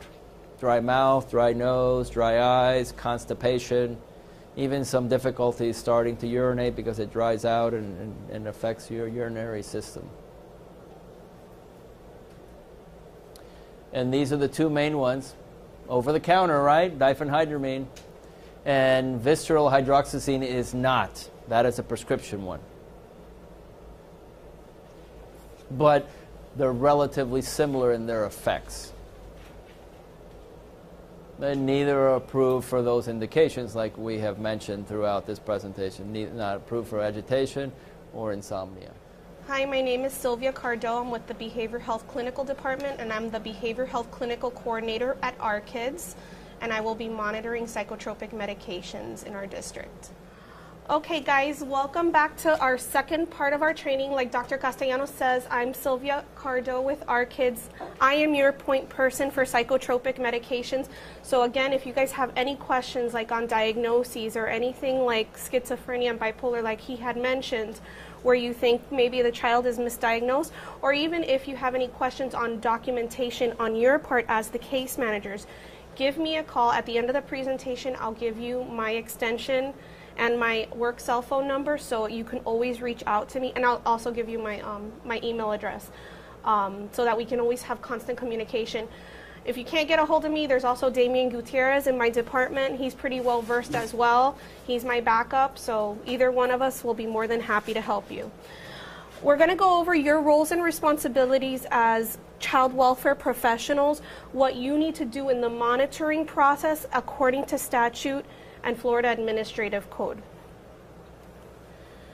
So when seeking authorization for meds, we're going to be monitoring kids that are in out-of-home care only taking medications. That's not to say you don't have to monitor your kids that are in home for court-ordered supervision. Yes, you need to take that into account, but for our monitoring purposes by statute, we need to monitor the out-of-home cases especially carefully because there's a lot of players involved, let's say, because mom and dad might not necessarily be there to consent and whatnot for the kids. So if a child is removed and placed in out-of-home care, and out-of-home care, when we say that, is anything that is not mom or dad, that is licensed, unlicensed, grandma, grandpa, relative, non-relative, shelters, group homes, you name it, that is out-of-home care. If they're removed under Chapter 39 and they're taking medications, psychotropic medications, and we know that there's parental authorization, and this is where it can get a little bit tricky, and we have to make sure that it's the right medication. They can continue their medication. And how we do that is usually the PI removes the children, takes their belongings with them. Hopefully they get a container, like from Walgreens or CVS, that has the child's name clearly indicated on it. You can tell it was recently prescribed. The doctor's name and number will be on there. You can continue giving the child the medication. If it comes in a Ziploc bag, no. This is a bad thing. You cannot give the child the medications. The department, we, as the department, this includes PIs, may take possession of the remaining medications, right? And can continue to provide the medication. Again, if it's clearly labeled with the child's name, the prescription, and the doctor's information.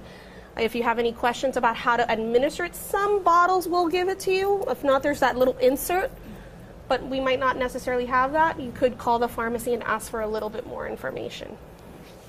So authorization for medications. So now that these children have come into care and they're taking their medications, you as the case manager, this is your first to do. You have 28 calendar days or no later than the arraignment hearing on the petition for dependency, whichever comes first, to make sure that the child gets seen by either their prescribing physician, the person on the bottle, or by a new physician. Most of your agencies do have contracted psychiatrists that will do initial evaluations, so that alleviates a lot of the stressors. But for the most part, if we know that this is a child that's been seeing a psychiatrist for a while, for continuity of care, you want them to see the same psychiatrist. But that might not necessarily be ideal because some psychiatrists might not want to work with a child involved in child welfare because it does get a little complicated. So you got to gauge it for your particular client and see what works for that child. Your second to do is you have to ensure efforts to try to get the parent involved to give expressed and informed consent. Again, mom and dad at this point might not be very involved in the case. They might not even want to talk to you, and that happens. Any and all your efforts to try to get them involved, say, hey, little Jimmy has an appointment with Dr. So-and-so to continue these medications. I'd like for you to show up so you can, give your opinion or give your consent or whatnot. If for whatever reason mom or dad can't be found, or they refuse to participate, or they refuse to give consent, document your efforts within 3 business days in FSFN. Always, always, always document in FSFN, because that shows that you did do your work. You guys do a lot of work. This is my 2 cents for you guys. You guys do a lot of work. Give yourself effort for it, and the way to do that is documenting in FSFN. Any questions? So this is continuation of authorization for meds. This is the parental consent piece. There's a medical report that you have to have the prescribing physician fill out. The document number is not on there, but I want you to write it down. It's called CF-FSP 5339. That's just the document number. But if you Google it, CFFSP 5339, it will come out on DCF forms. This is the only document that will be accepted by our kids and all of the state, actually. It's the only one that prescribing physicians should be filling out for kids on psychotropic medications. Again, you ask the prescribing physician to fill this out. You guys grab it from the physician, and from there we move forward. This is also on Section 8 where the parent will sign expressed and informed consent. There's a section for them. There's things like the doctor has gone over all the side effects. The doctor has gone over what the target symptoms are. The doctor has told me that I can revoke my consent at any time. They will go over all these bullets, and the parent will initial each one of these bullets, and at the end, they will either sign yes, I consent, or no, I do not consent. Again, that is the only form that will be accepted as consent. Again, or if they don't consent, the only form that will be accepted if they don't consent. Again, as child welfare professionals, your job duty is to make sure that is filled out by the doctor. If the parent is available to sign consent, great. If not, we got to move forward, proceed with the court order. Either way, make sure that your medical report is filed in ASK. There is a section in the electronic file where you can file it. It's under the mental health tab. Are you guys familiar with ASK already? So you know there's a mental health tab. It's called Well-Being, subsection Mental Health, and it's under Psychotropic Medication Treatment Plan. That's where you would file it. So what happens when mom and dad either don't consent or they are not available to consent? They gave us the wrong phone number, or they're in treatment in another state, so they're dealing with their own issues. We have to request a court order.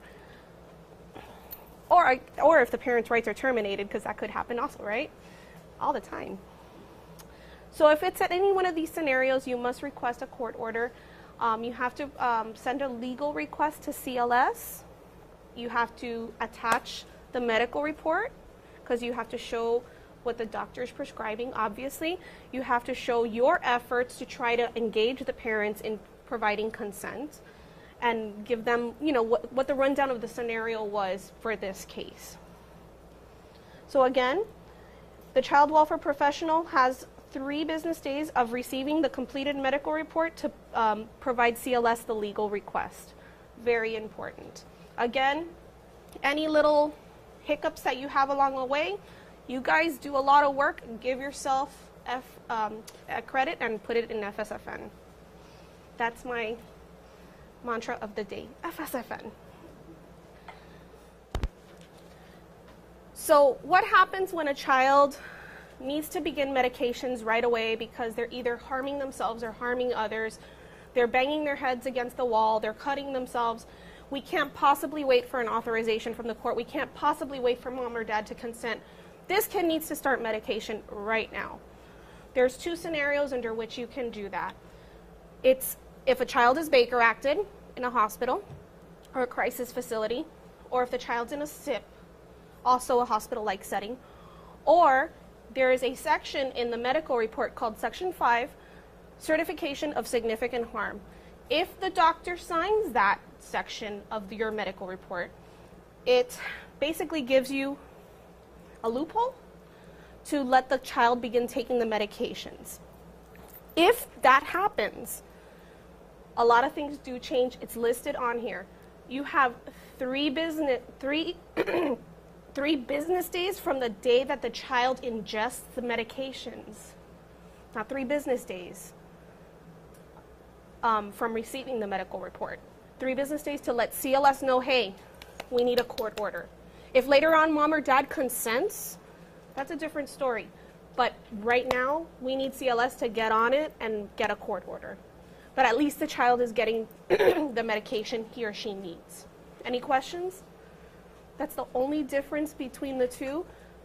Medications that are administered on an emergency basis, 3 days from ingestion, let CLS know.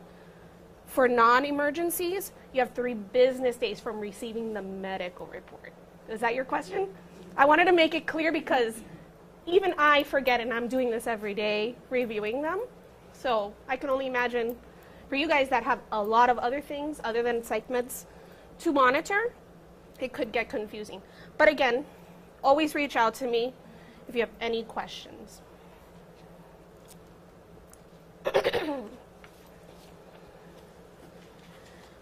Authorizations for med continued. Only under certain circumstances will you need new authorizations for meds. Let's say you've gone over the whole gamut. Mom and dad consented. Dr. Hunter from CHS wrote this wonderful medical report. Great, everything's hunky-dory, and let's just keep the ball rolling. But now, new medical review this month, Dr. Hunter now prescribes a new medication. What do?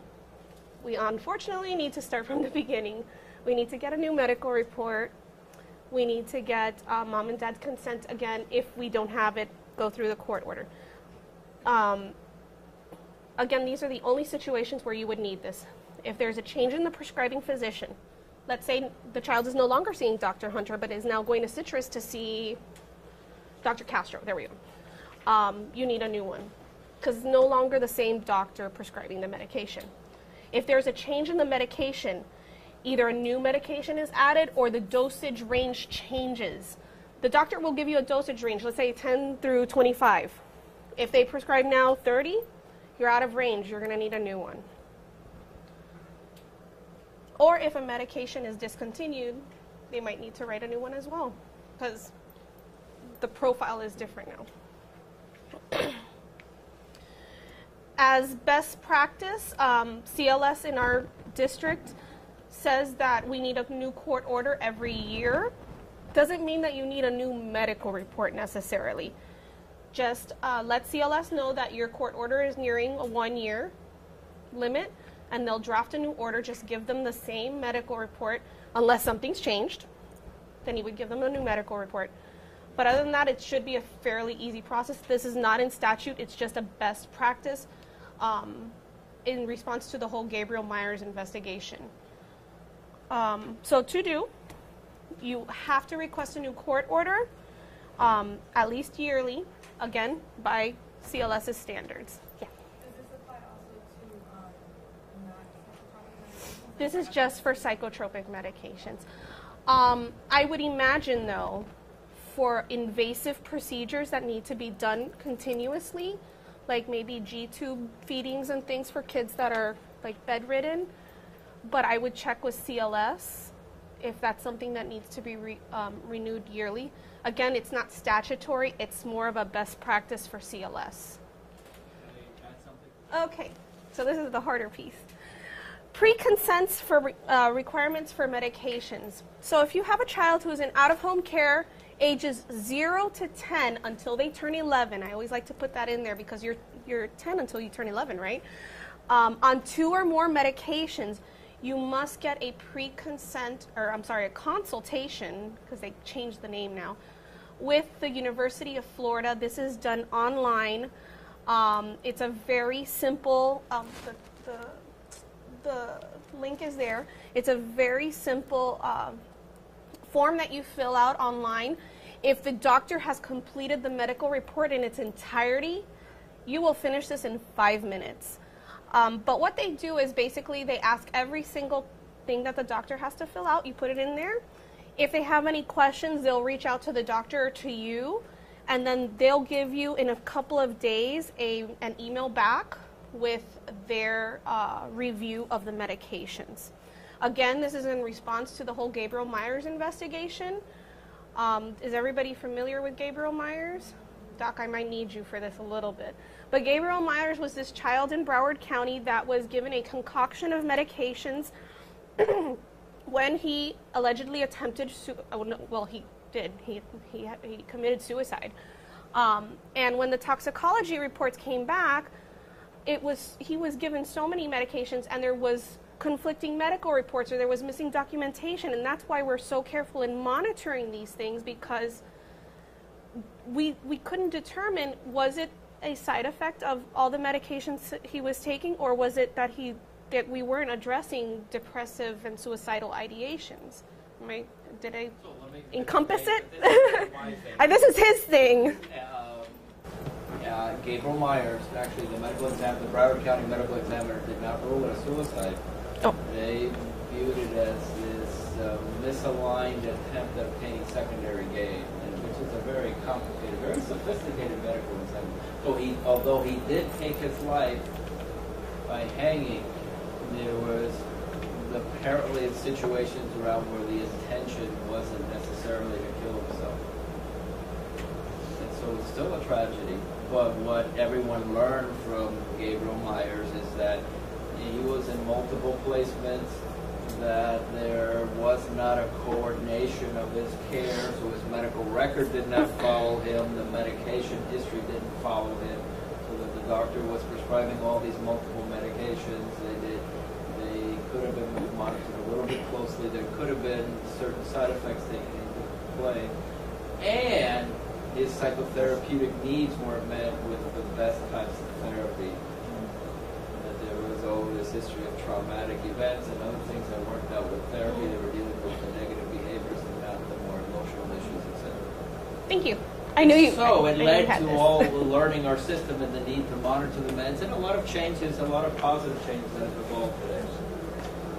So he unconsciously hurt himself without the intention, or how does that? I believe the way they found him was that he had, I think the shower, you know those showers that have the thing that unhooks? That was wrapped around him, and he was on top of the thing that pours out the water, and that broke. So they couldn't tell if he intentionally threw himself down or if it just broke while he was playing with the thing. They couldn't determine that. And there was other factors that, like, the brother was there and he knew he was like locked in the bathroom, yet he didn't like break down the door, make attempts to go in there. You know, there was a lot of factors in there, but it did bring to light the coordination of care with his medications and the need to monitor them in the state of Florida. What was his name again? Gabriel Myers. You can find the DCF investigation if you Google it. It's a big, long manifesto. But it wasn't a side effect of any medication. He had like That's one of the arguments, because he was taking, I think, I forgot how many medications, but prescribed by different doctors, and they weren't in communication with each other. Again, why we need a new medical report when it's a different doctor. So if you do have a child, and it happens sometimes, not often, let's say that they'll have a psychiatrist and a neurologist, and they're both prescribing something that might have psychotherapeutic intervention, even though one might be for seizures, they need to be in communication and in cahoots with each other, basically. Yes.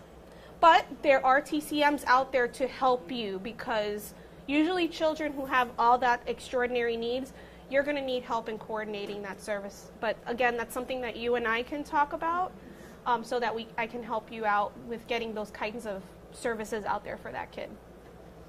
Any questions with the 0 to 10? Again, if your child falls under this category, 0 to 10, taking 2 or more medications, it is your responsibility to make sure pre-consent is done. Any pre-consent documentations you get from the University of Florida, please send it to ASK, whether it be the confirmation that you get via your computer, print it out and send it to ASK. There's a section for you to send it there. When you get the confirmation back, send it to ASK. Not the confirmation, the results. Send it to ASK as well. So here are some important things to remember. The medical report must be completed the same day as the appointment by the physician. I know this is very difficult. Physicians are very busy. You might not get it for a few days after. If you encounter some of these problems, again, make a little note, a little chrono note in FSFN. Doctor said it wasn't completed on this date. Because if we ever get audited, the auditor wants to know, why didn't they get it the same day? It's an 8 to 9 page paper that they might not even have the 15 minutes to fill out.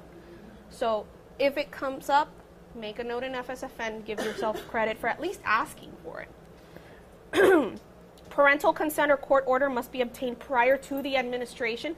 Again, unless the child is in a crisis unit under Baker Act or a SIP, or if the doctor fills out the Section 5 certification of significant harm. Those things are very important. Some other important things to remember, and also part of your to-do, I know I've repeated this, but I want to continue to reiterate it. Make the legal request for court authorization within 3 business days of receiving the completed medical report. Or again, if the child is taking it under emergency administration, within 3 business days of them ingesting the medication.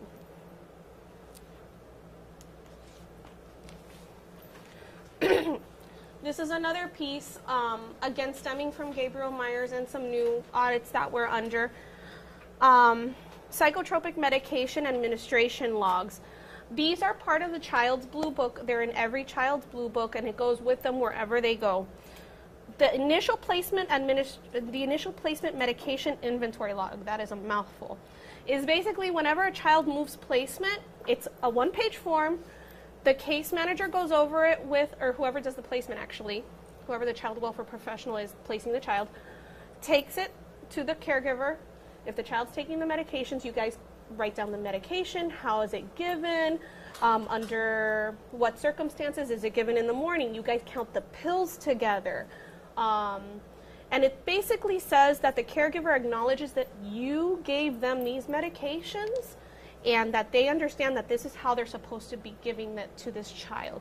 You sign it, they sign it, a copy stays in the blue book, and a copy goes to ASK. Then you have the medication administration logs, which is completed throughout the month by the caregiver. It is a very grid-like, cell-like form. All the medications, even non-psychotropic medications, are listed on there. And the caregiver basically initials every day that the child takes the medication. If for whatever reason there is a blank initial missing for a particular day, the second page will say why the child missed the medication. And there's codes like child runaway, elopement. That's why he missed the medication on Tuesday. Or child refused. It happens. Child will hide the medication, throw it up, whatever the reason might be. They refuse to take it. Obviously, you can't force a child to take a pill. There's a reason why it's in there.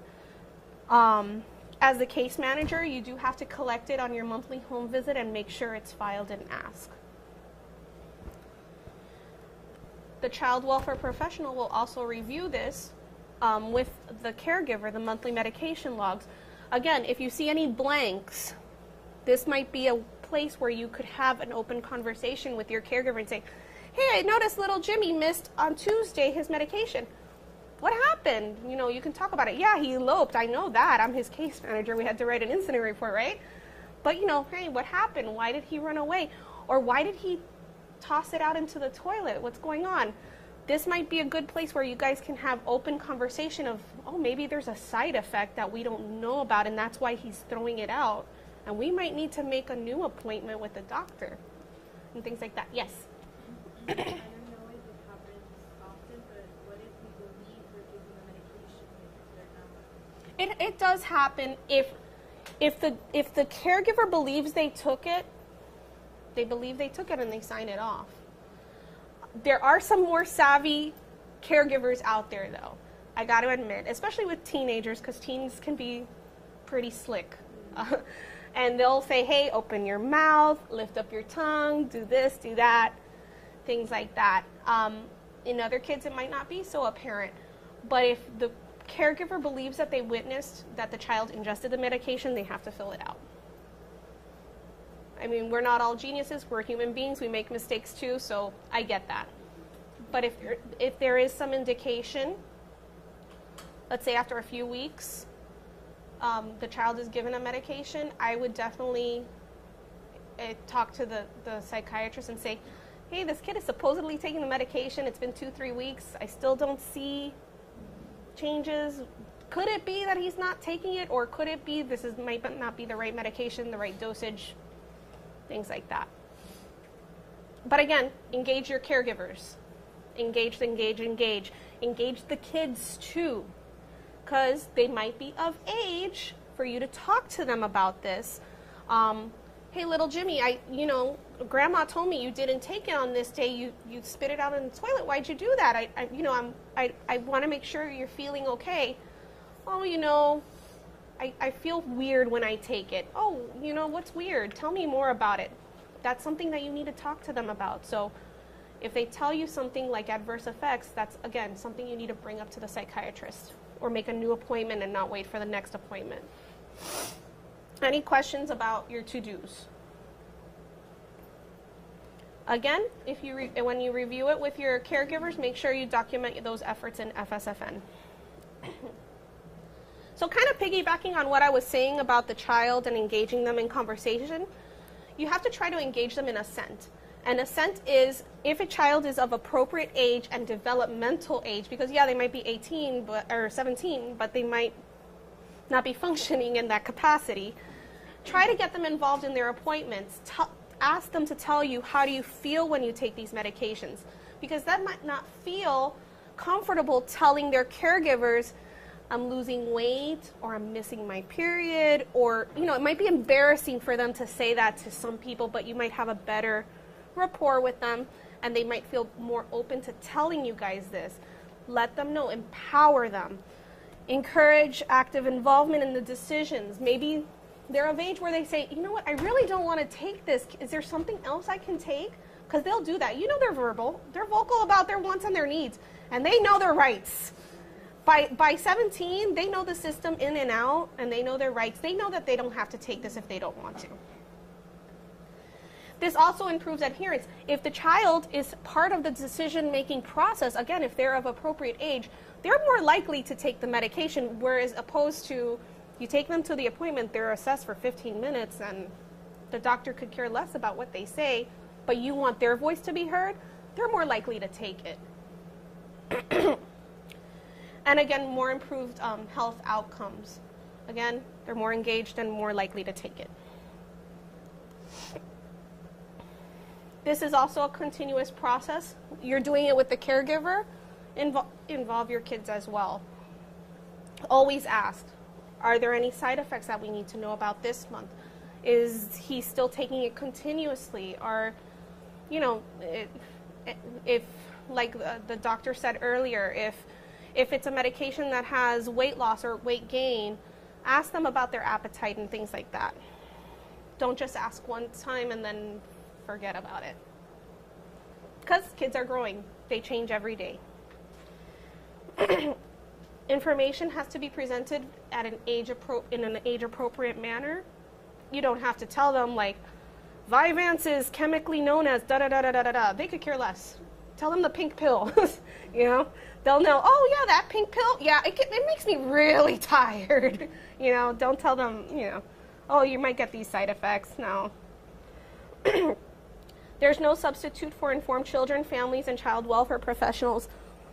Not just informing your kids, inform your caregivers about possible side effects, what the target symptoms are, and you guys need to do your homework too. We all have smartphones. There's WebMD apps all up there. So if you can't remember what a side effect is, bring it up on your phone or your tablet or your computer.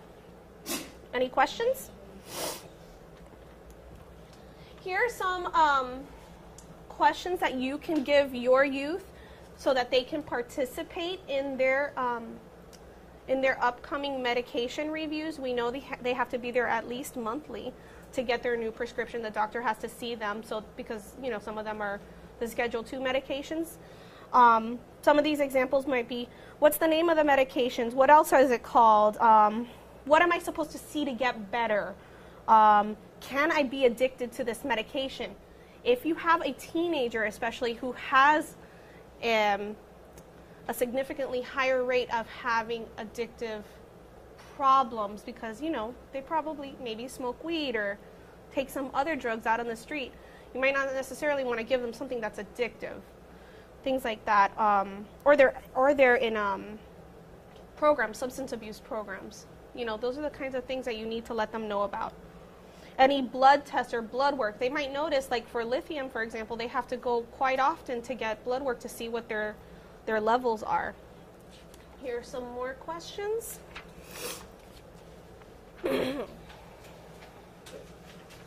Are there any interactions? Yeah, the child might be seeing a psychiatrist for their psychotropic medications, but they might be diabetic too and taking insulin. Does this psychotropic medication affect my insulin or vice versa?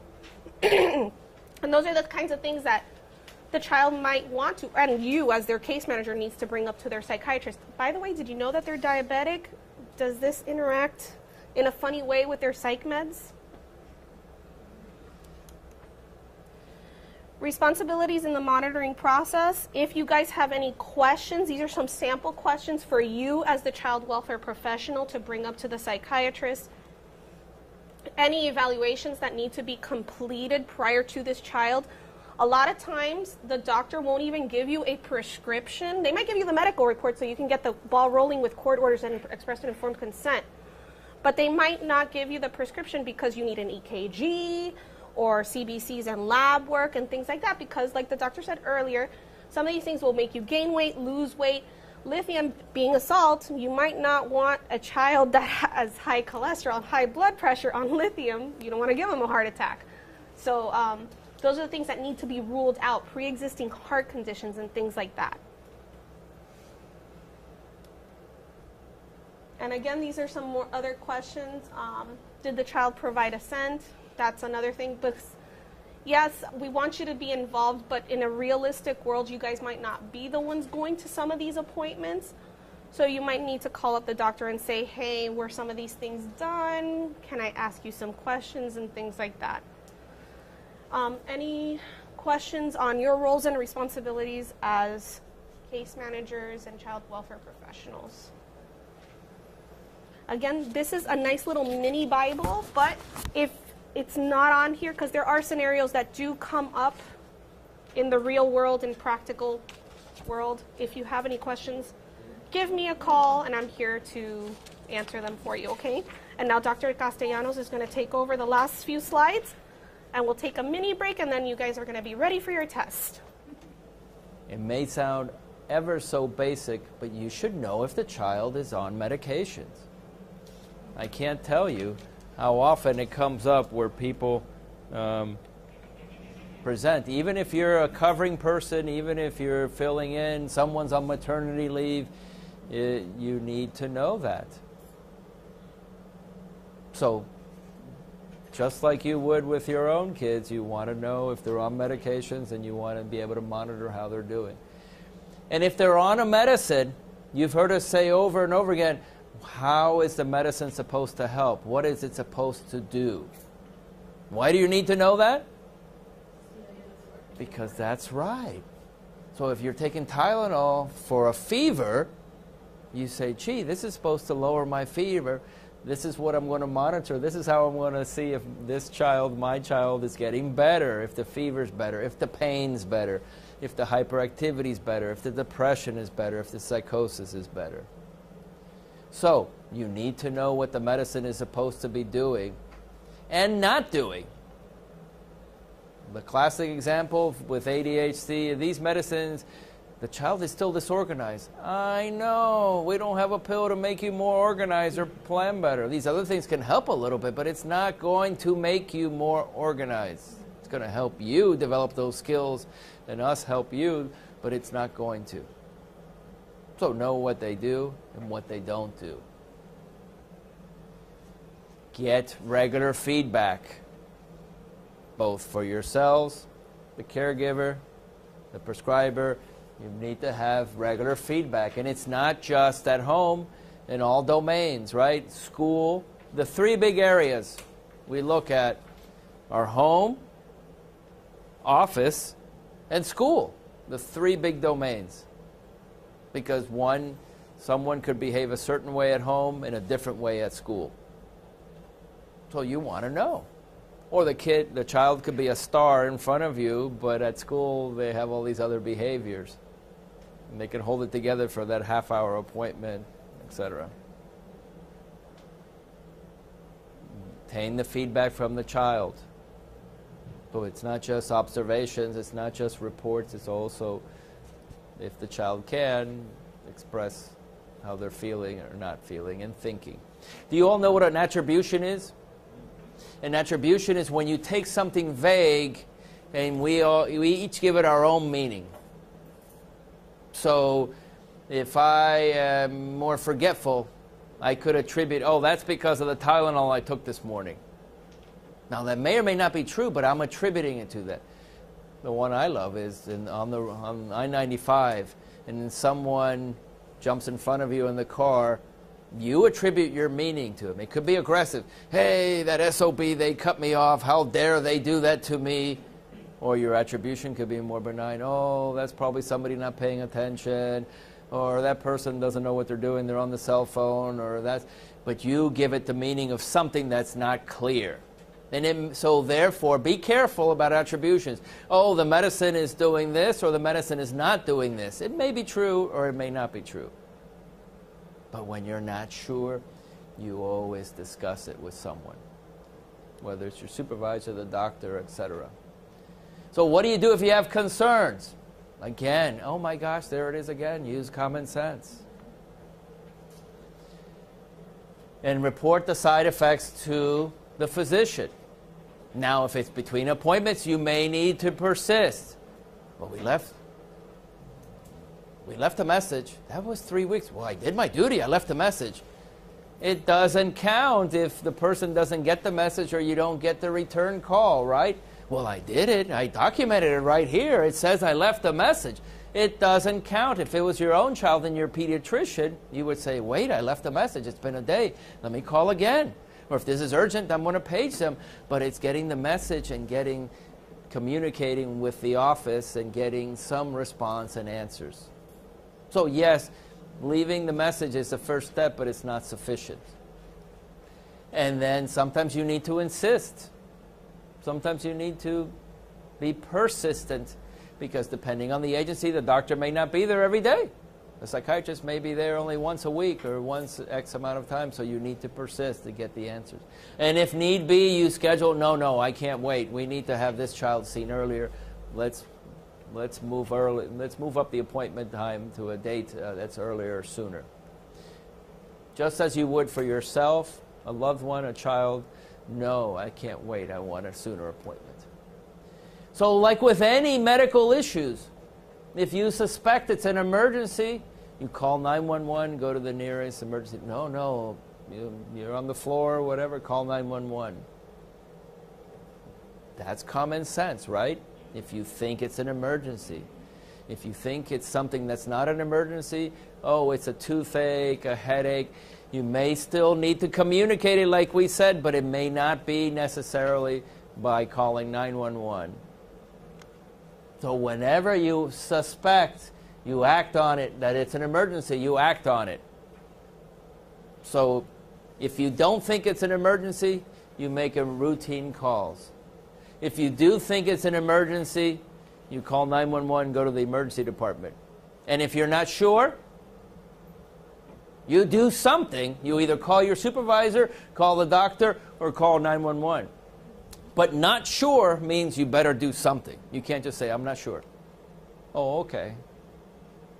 So if it's clearly not an emergency, it's something very mild. I have a little bit of headache. I'm a little tired. That's a routine request. If it's a clear emergency, 911. And if you're not sure, supervisor, doctor, 911. You clarify it one way or the other. So in summary, we've discussed all of the different. We started with an overview of the most common mental health disorders you will see with kids. We talked a little bit of non-medication treatments. We've provided an overview of all the main classes of medications, including the names, what they're used for, some broad overview of the side effects, and what to look for when you use these medications. We've talked about some of the compliance issues of things you need to be doing in these administratively within your agencies and in relation to the multiple systems we all work in that need to be done as well. We just reviewed a couple of pearls of wisdom and a couple of guidelines of what to do in your portion of the monitoring. Monitoring is a shared process. It's a shared responsibility. We all share in that responsibility. The foster parent, the child welfare professional, the therapist, the physician, everyone. This is an ongoing process. It isn't just that I did it once and it's over. And informed decision making, you've heard that over and over again, is also an important part of the process. So, in finalizing, appropriate use of medications is the key. We strive not to over-medicate children, but we also strive not to limit medications for children who clearly have it indicated. Taking too much of a medication or taking too little of a medication can have negative consequences. So it's always important to have the child or adolescent take the medications as prescribed, and if you have any kind of question, contact the prescriber. In closing, who's been to South Dakota? Who's been here? Anybody? Did you know? You've been there? Did you know only a few venture to go to the other side? And here's why. That's why. And if Sylvia, if you have any complaints, we hope we have provided an excellent presentation for you today. If you have any complaints, this is where we channel them here.